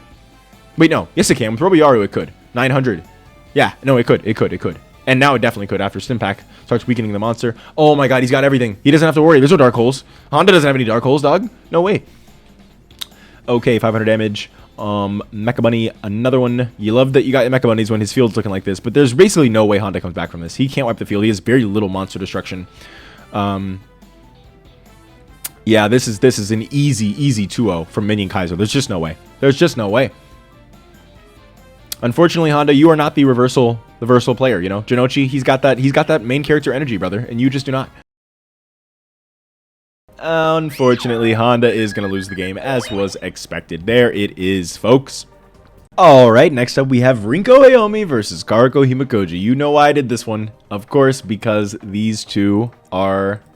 Karako has made up many rumors about Rinko, not rumors, but made up a mean nickname for Rinko at school, and so I thought this could be fun. I don't know where I'm going to take this or what. I just was like, you know, again, when I'm deciding the duels up front, it's kind of just like, yeah, this could be fun. I don't think about it beyond that. I kind of wait to like develop the story until the whole tournament's like done and I can kind of like look more holistically at what happened. So the big change in Rinko's deck is Nano Breaker. Last time, the problem that she had was that she did not have enough just guys. She was her deck was so strategic with the different dimension dragons and the DD warriors and all that stuff. She just didn't have enough like level 4 monsters, and so for her buff, it is now she has 3 copies of Future Samurai and 3 copies of Nano Breaker, and so that is actually quite a big buff for her because it just like that was like she has all the removal, she has all of the like, you know, like she has all the strategy. She just doesn't have enough of the like she just never had enough guys. I mean, she had enough because she got 2nd place, but still, that was like, oh, wall of thorns on the DD Warrior Lady. Is Karako going to take this game?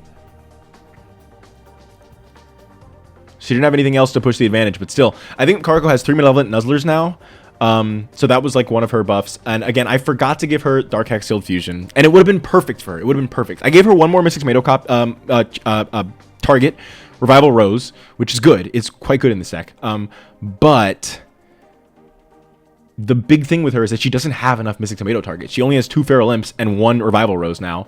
And so it would have been perfect to give her Dark Hexfield Fusion, to give her another Mystic Tomato target, because she's the one that needs it more than anyone else. But again, I forgot. So there it is. DD Scout Plane's good here, but what are you going to do? You know, Crazy Beast, that's fine. You can get rid of the Feral Imp, but you need your Karma Cut. You need something, girl. You got a lot of removal in this deck. Karma Cut, there it is. I am a genius. I know the decks too well. I actually know the decks too well. I've spent too much time on this. Okay, Scout Plane is better summoning itself, of course. What do you got? Okay, with Seed Cannon on the field, I didn't even think about this. This is a treacherous situation. You really need, with Lord Poison and Seed Cannon, that's... Okay, MST is huge there. I was going to say she needs an MST to stop this, and of course, I'm predicting everything. You just got to have the MST. You just absolutely have to. DD Warrior hitting the Lord Poison to prevent that thing from... You want to hit Estendel because you got to get over it somehow, but no, you got to get rid of Lord Poison because it can bring her boss monster back from the graveyard. Rose Witch with a Malevolent Nuzzler is so good here. Is so good. The fact that she has 3 Malevolent Nuzzlers is huge for her being able to get over Different Dimension Dragon, which is a huge part of Rinko's strategy, right? Is just being able to, like, sit on Different Dimension Dragon. But this is a much higher power tournament, and a lot more players have and can easily get into big guys. So that is a problem for her. Oh, this is a tough one because you want to get rid of Mystic Tomato with DD Crazy Beast, but you want to get rid of Rose Witch there more. But Malevolent Nuzzler just says, I don't care. Not enough for game just yet, but enough for you to get very close. Very, very close. Only 600 life points left. It's not looking good for you. It's not looking good for you, pal. It's not looking good for you at all. Can I get some music? There it is. Okay. There are so many Master Duel tracks. DD Destroyer destroying Mystic Tomato was good there. Another set. Rinko's not in a horrible position here. The problem is that she's playing against the girl with Seed Cannon. Seed Cannon just takes this as soon as she draws it. So if there wasn't for Seed Cannon, I think that Rinko would be... I think that she could still easily take this maybe, but... Yeah. Oh, no, you don't need to attack Mystic Tomato with DD Crazy Beast. Never mind. I take back what I was saying earlier because it doesn't matter because Mystic Tomato doesn't float anyway. So, never mind. Rival Rose, and that's going to be the game. It looks like that's it. Wow. Karako takes game 1 against Rinko. Is this going to be an upset? Is Karako going to actually take this from Rinko? This is interesting. I'm very interested to see what's going to happen here. Shining Angel coming down. Her, you know, classic starting play. 3 face downs. Seed Cannon. Rose Witch. Rose Witch getting on the Shining Angel. And, of course, she can go into her favorite monster, Different Dimension Dragon. I thought about that being her boss monster, but I kind of like the idea of Dimensional Fisher being her ace card. Just because I think it is more emblematic of her deck than Different Dimension Dragon, even though Different Dimension Dragon is like what a lot of her strategy revolves around. Okay. You can sit on this until she drops a Malevolent Nuzzler, at least. Or a Poly. You don't even equip there. Yeah, I get it, because equipping doesn't do anything. I guess it protects Vampire Orcus, but again, DD Warrior is the kind of... It wouldn't have protected her from that, so yeah. I support keeping Descendal, especially because Rinko is... It is actually quite tough for Rinko to get over 2K Defenders. That's one of the challenges of her deck. She has to use monster removal, basically, because she doesn't have... I don't think she has equip spells, right? So she... Yeah, I don't think she has anything to get over... I think her strongest monster is 1700 attack points, and that's it. There's no equip spells, there's no anything. She just has to use her monster removal to get rid of anything. So that is, you know, even with the new Nano Breaker, that's still... She does have, like, a power issue on that front. Rival Rose is, of course, completely nullified by Dimensional Fissure. Lord Poison is as well. I didn't even think about how much of Karako's deck is neutered by Dimensional Fissure. Yeah. Shadow of Eyes in... Ooh, it's DD Destroyer. You don't love to see that, but, you know, what are you going to do? You got to go into it. Goodbye, Rose Witch. Oh, no, Descendal. No, that's right. That's right. That's right. Yes, absolutely hit Descendal there because, again, you need to use some of your removal to destroy it. Future Samurai is huge here. Huge, huge, huge, huge, huge. And Karako's Banish Zone is stacking up. Those 2 DD Dynamites in Rinko's deck are... Ooh, Spell Shield to stop the Poly is huge, huge, huge there. You need that. Crashing there is smart. Crashing there is smart because... Oh, wait, does she have... She has 1 monster engraved, so yeah. Oh, man, the DD Warrior. Rinko just has so much monster removal. So much. Different Dimension Dragon getting in directly. And the face down card. Poly again. Okay, no Spell Shield for that one. Rose Spectre is going to get over and no Karma Cut. Okay, okay. Karako's in a good position here. Graceful. That's so bad. Wait, did she just send... No, okay, no, never mind. No, yeah, that's... Okay, she must have some way to protect this thing. No energy drain, though. 0 gravity. That'll do it. That'll do it. That's enough to get rid of Rose Spectre of done. Oh, this is interesting. Why do that? Just use Future Samurai's effect, right? Why do that? What was that play? Maybe they forgot if Future Samurai? I have no idea what that was. That was weird. That made no sense. Okay, Miss Tomato hitting the DD Warrior and banishing both, of course. Yeah, that was a total waste of that trap card. That's one of her new traps. Like a trap card, Shallow Grave for banished zones, basically. DD Crazy Beast and Future Samurai getting in directly. Lord Poison getting over the... Oh, there it is. Energy Drain. That's game. No, not yet. She needs 1 more monster for this to be game. She's got 1 more monster. Nano Breaker getting in. There it is. That is game. What was your face down? I'm curious. Mark of the Rose. Oh, but you had nothing to banish. Oh my god. Her deck is so punished by Dimensional Fissure. Wow. Okay, we're going into game 3. These two are fierce competitors. Neither of them wanting to lose. What do we got? What do we got? What do we got? Karako, show us something. King of the Swamp first turn. That means you got Rose Spectre of Done. But are you going to summon it turn 1? Yeah, no. Although I might have considered it. Oh, you use King of the Swamp there because... No, because Dimensional Fissure nullifies King of the Swamp. So you use it even if you don't have Rose Spectre of Done because you just want to get that off as soon as you can. That makes sense, actually. That makes sense. And there it is. Poly. Yeah. Mystic Tomato. Rose Spectre getting in on Nano Breaker. Mystic Tomato getting in directly. Karako's off to an early lead here, but that does not matter. DD Warrior Lady. Wall of Thorns again, stopping DD Warrior Lady. Huge. I think I'm going to turn the light off in my room. It's still light enough in here, and it's like blocking my face. And that was happening in a certain part in part 1 as well, in the first episode. I don't know when it does and doesn't, though, because it wasn't doing that for the whole time, but only sometimes. It's like an annoying little beam. Oh, DD Trainer is great. That's her 1 2K Defender. And until you get a Malevolent Nuzzler, this thing is going to stall. Rinko is down, though. Down really badly here. 1 Malevolent Nuzzler, like, takes this. And there's no, There is no Dimensional Fissure on the field, so she is able to float into different Dimension Dragon. Now Dimensional Fissure comes down. She's probably saving that, but MST says no. Dark Hole. Oh my god. That is so unbelievably punishing. Now, it's not everything is banished because MST, but still. Wow. Future Samurai has a ton of targets here as well. Mark of the Rose, contributing for Queen. That's good. That was great. Energy Drain. No. Could you have played around it? No, you could not have. Oh, man. Rinko's coming back. Rinko is coming back. Oh, my god. Cargo, you were so close, dog. You were so close. Lord Poison getting in on the DD. Crazy Beast. But no, there's no Dimensional Fissure on the field, so this is actually quite good. She needs Dimensional Fissure to turn this Lord Poison off. Oh, no, she doesn't. Future Samurai does it all just fine. Oh, man. 200 life points. Can you come back, Karako? I don't think you can. Nah, you maybe, but you need a Malevolent Nuzzler is what you need. That's just it. Smart. So smart. So you should have done that last turn. I didn't even think about that. You should have done that. You needed to do that last turn. That might have actually... Okay. This might be it. This might have saved her. That Rose Spectre was huge. Huge. Rose Dimensional Warrior. Okay. It is down to the wire. 100 versus 500. But a DD Dynamite takes it. She just set a card that she drew. But it's probably not DD Dynamite. No, it's not. She would have played it already. Wow. This is so close. Return for different dimension.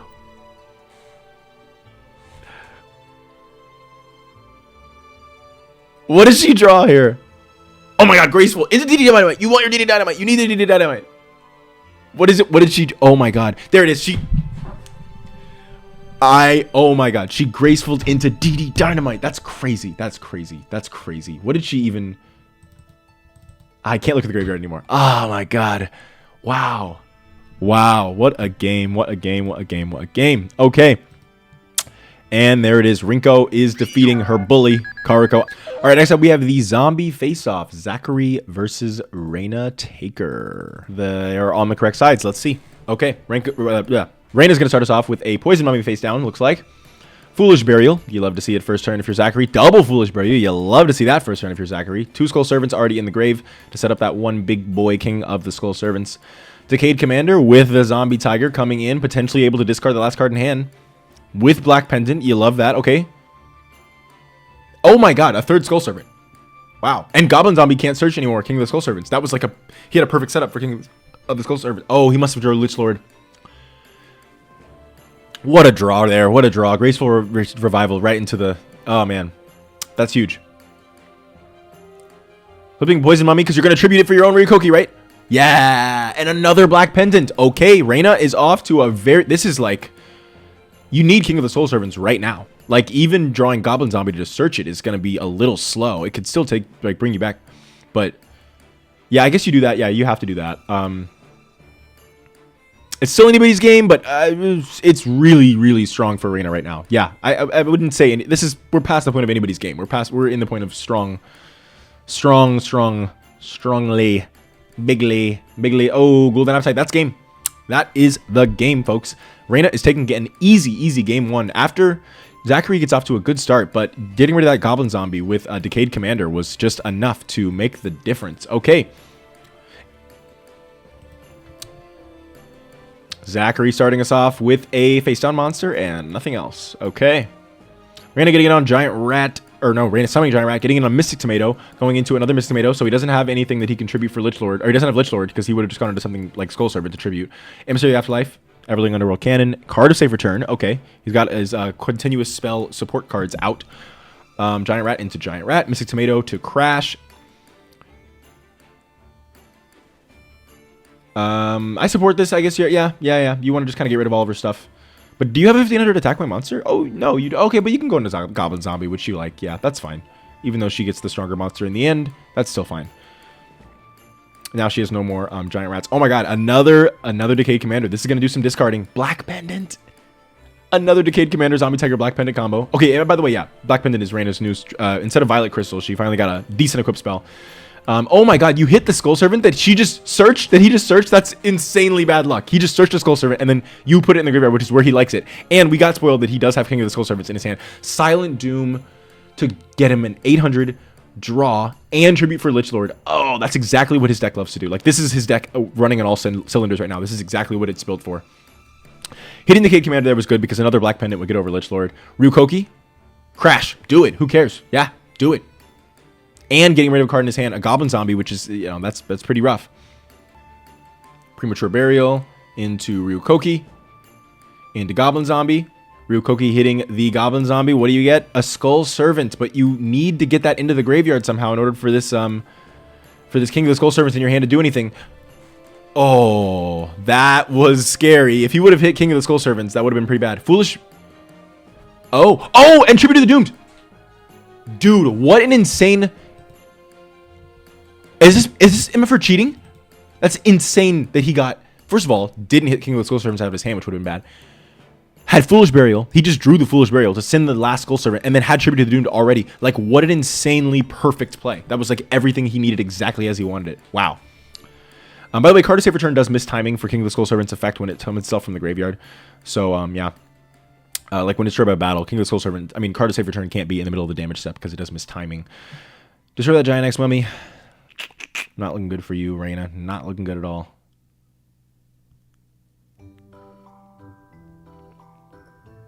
Why is this like a 70s R&B song? Sam Cooke? Darling, you send me. Right? Right? Anybody? No? Don't know much about history. Don't know much about biology. Dust Tornado hitting the really Eternal Rest. Good card in this format. I think they both have a copy of this, actually. Oh, come on. You just need anything else to push your advantage with the King of the Skull Servants, and she's just, you don't have it. 500 damage Poison Mummy, of course. Offering to the Doomed on your turn is interesting because you want to go for game, probably. Yeah, oh my god. Probably because she had Call the Haunt or some way to go for game there, and she, the Magic Drain is so punishing there. Oh, man. Oh, man.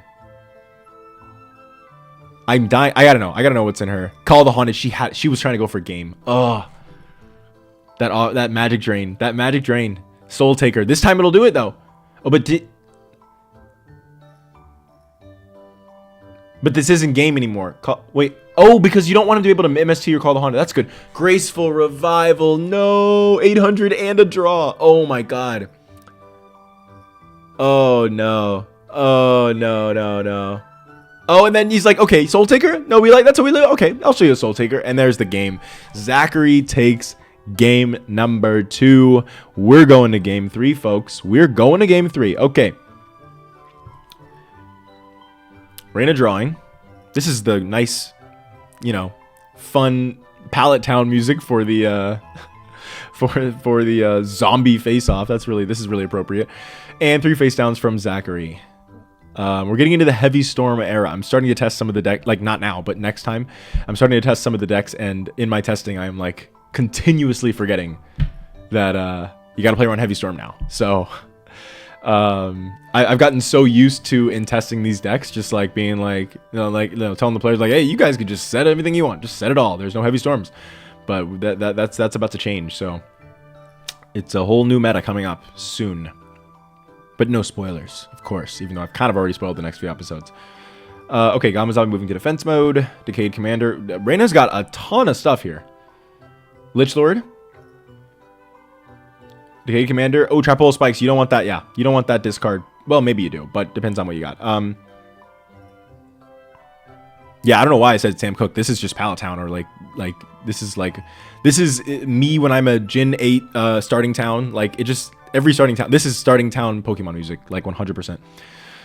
Black Pendant on Ryukoki is huge here, huge. Oh, Curse Ring. Yeah, I don't know if we've gotten to see this card yet. I don't know if it was in the last tournament. I mean, he had it. I don't know if he might have used it, but it's kind of an interesting card. Card destruction because you got to find a way to do something, and you didn't get what you needed there. But as long as Curse Ring is on the field, you did get a chance to get into something that you needed, but you also got her a chance to draw MST, and if she draws MST, you might just lose straight up. She didn't get it. Although she's got two poison mummies. That second one, face down, Pot of Greed, Emissary of the Afterlife. Nope, it's a poison mummy. You're getting a little low there, Zachary. You're getting a little low. I feel like Reyna's got this game. That Curse Ring is not doing that much. Another Ryukoki. That Black Pendant. Another Black Pendant. Okay. Premature Burial. She's going for game right now. That's 500 plus 800. That's not enough, though. That's not enough. Really? Eternal Rest. I told you that card is good. That card... Oh, no. It was enough because... at that point, he can't destroy Ryukoki without losing to Black Pendant. So now I do understand why that was enough. But, oh, man. Why Shallow Grave there? That's interesting.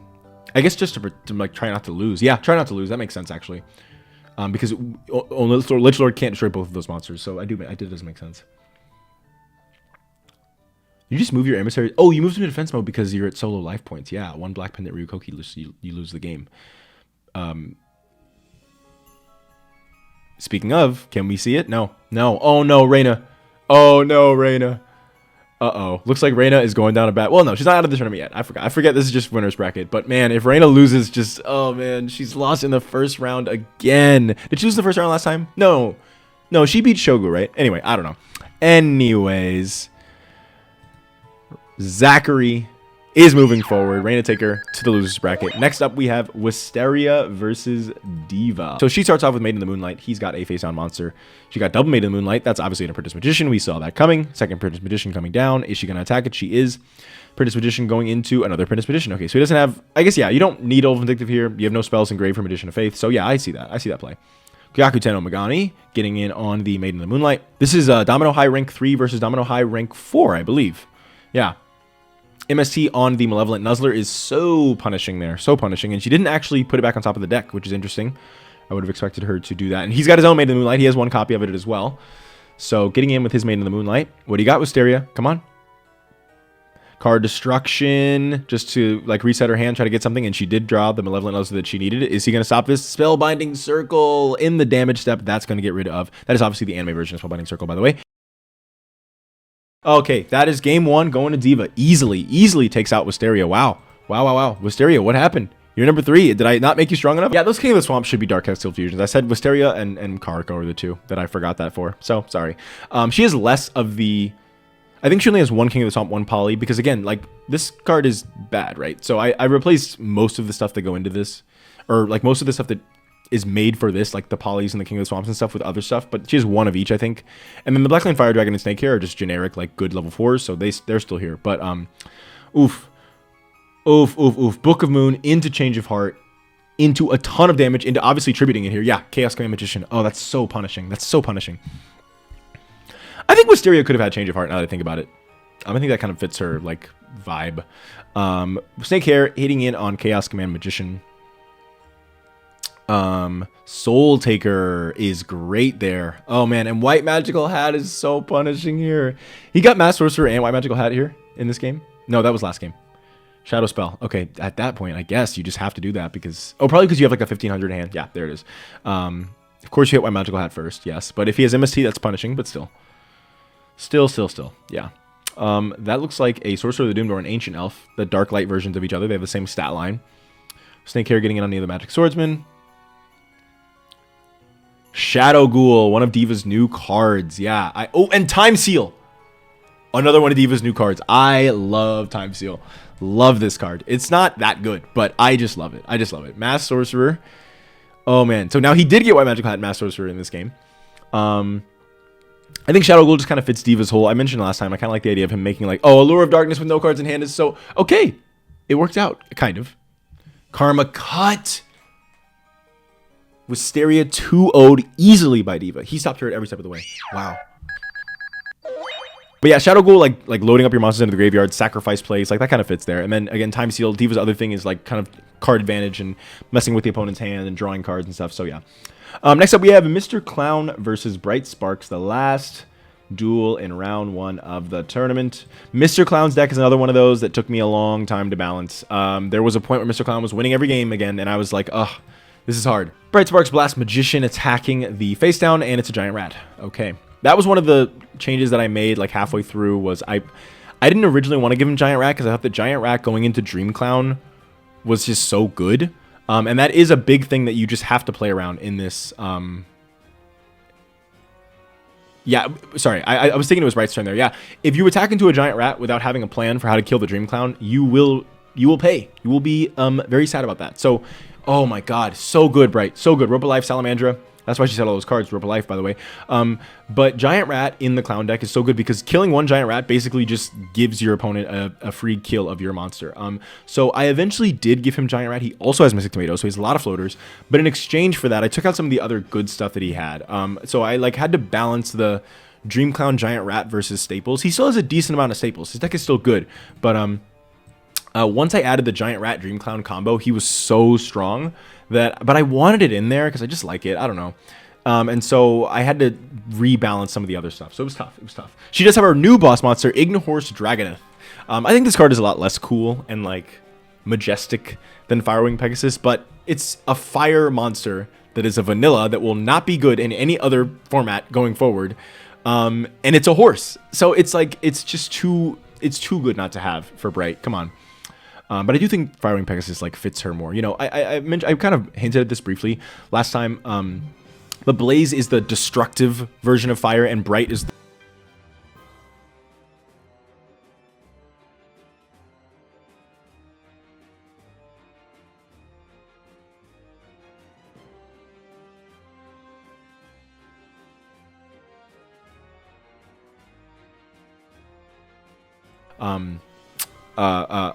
Ring of Life versus Ring of Destruction. And then just in general, like Majesty of Fire is a card that Bright has, you know, like just like Molten Zombie versus something like Blast Magician, you know, like I don't know, it just it worked. Like even just their boss monsters, Flame Servers versus Firewing Pegasus is the like perfect like Firewing Pegasus is the most majestic ass dude in the world, man. Look at this guy, he's so majestic. Yeah. Anyways, what's going on in the duel? I've been really paying attention. I love talking about decks. I'm sorry. What can I say? Mystic Clown getting on a UFO Turtle. This is a horrible position for Mr. Clown. I have to say this looks very much over. I was hoping he could at least take some matches. I was thinking that he could do decently well in this tournament with his deck. So kind of sad. Oh no, he's not out yet, but he's basically out. I don't think he has Dark Hole anymore. I think that was one of the things that I just... Oh... The Kurenai. There it is. Okay, game 2, Bright versus Mr. Clown. Show us something good, Mr. Clown. Come on. His deck is good. It's good, okay? I want to show it off. Come on. Crimson Sentry getting in and destroying the Giant Rat. Dream Clown. Ooh. There it is. Dream Clown destroying the Crimson Sentry. That's what. And then the Dark Hex Sealed Fusion for the Victory Box. He's like, I don't want you doing anything. I'm missing your face down. Hopefully you don't have anything. Okay, she does not. Yeah, getting rid of Ferret Flames too. That's one of her new cards. Yeah, Ferret Flames. Again, Fencing Fire Ferret, Inari Fire, Fox Fire, Ferret Flames. Like there's a big theme of like you know, like woodland fire creatures kind of thing. Little Chimera is one of them too. Although Blaze has that too, because also Little Chimera could be like a cute little guy or like a evil, you know, destructive. Anyway, what am I? Okay, Victory Box. Reverse Trap. Reverse Trap is good. It is a good card. This is in here because it's so clown-like, obviously, but also like it was one of those things where I was like, I wanted to make sure Mr. Clown's deck was good, and I was like, Reverse Trap, but then I was like, wait a minute, Reverse Trap is so good in this format, in this exact format, in Season 0 exactly, maybe in Season 1 as well. We'll see. Reverse Trap is actually good. It's actually good. Like there's so much attack and defense manipulation. Like every deck has a ton of it, and so that's why like really Eternal Rest and Reverse Trap, like those are good cards. Okay. Mr. Clown does take game 2. That's what I like to see. That's what I like to see. Come on. I don't necessarily want him to be Bright, but I do want him to at least... I don't want him to be a joke. I mean, he's a joke as a character. Obviously, he's like very much silly. I try to, you know, give him some... I try to make him sympathetic and kind of make him like a real character, but he is like silly. Widespread Dud is punishing here, man. Oh, man. But I wanted to, you know, he is like the leader of the clown shop, and like I wanted to at least, I didn't want his deck to be a joke. I wanted him to kind of take some games, take some matches, so we'll see. Crimson Century and Lady Silent Flames getting on the Mystic Tomatoes here.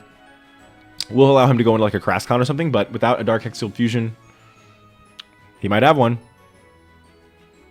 Because I would have gone into Dark Hex Sealed there, right? Because then you could just... Yeah, he had Dark Hex Sealed Fusion. Because if not, you go into Dark Hex Sealed to switch to defense mode. Just try to hold the field. Ring of Life. There it is on Victory Box. Ring of Life should target. I think it's... I mean, I think this might like be what the text like literally said in the anime or something. Like in the OCG, like Japanese text, whatever. But I almost think that I might get my amazing... the amazing person I've been working with on Discord who's scripted some of the custom stuff that we'll see... especially going forward in the series. There's going to be a lot of custom stuff. Not a lot, but an okay amount. I might actually ask him to rescript a custom version of Ring of Life that targets, because it actually ends up mattering a lot, and it is supposed to be a counter to Ring of Destruction, and not targeting is like crazy. I don't know, it should target. There it is. Bright Sparks takes the match from Mr. Clown. Okay, so last time I made a big thing about making sure we do the matches in the right order and all that stuff, but I've decided to try something new, which is I think I'm going to do all winners bracket first, and then we'll do all losers bracket. And then we don't have to worry. We just go top to bottom, winners, losers, and that'll just be it.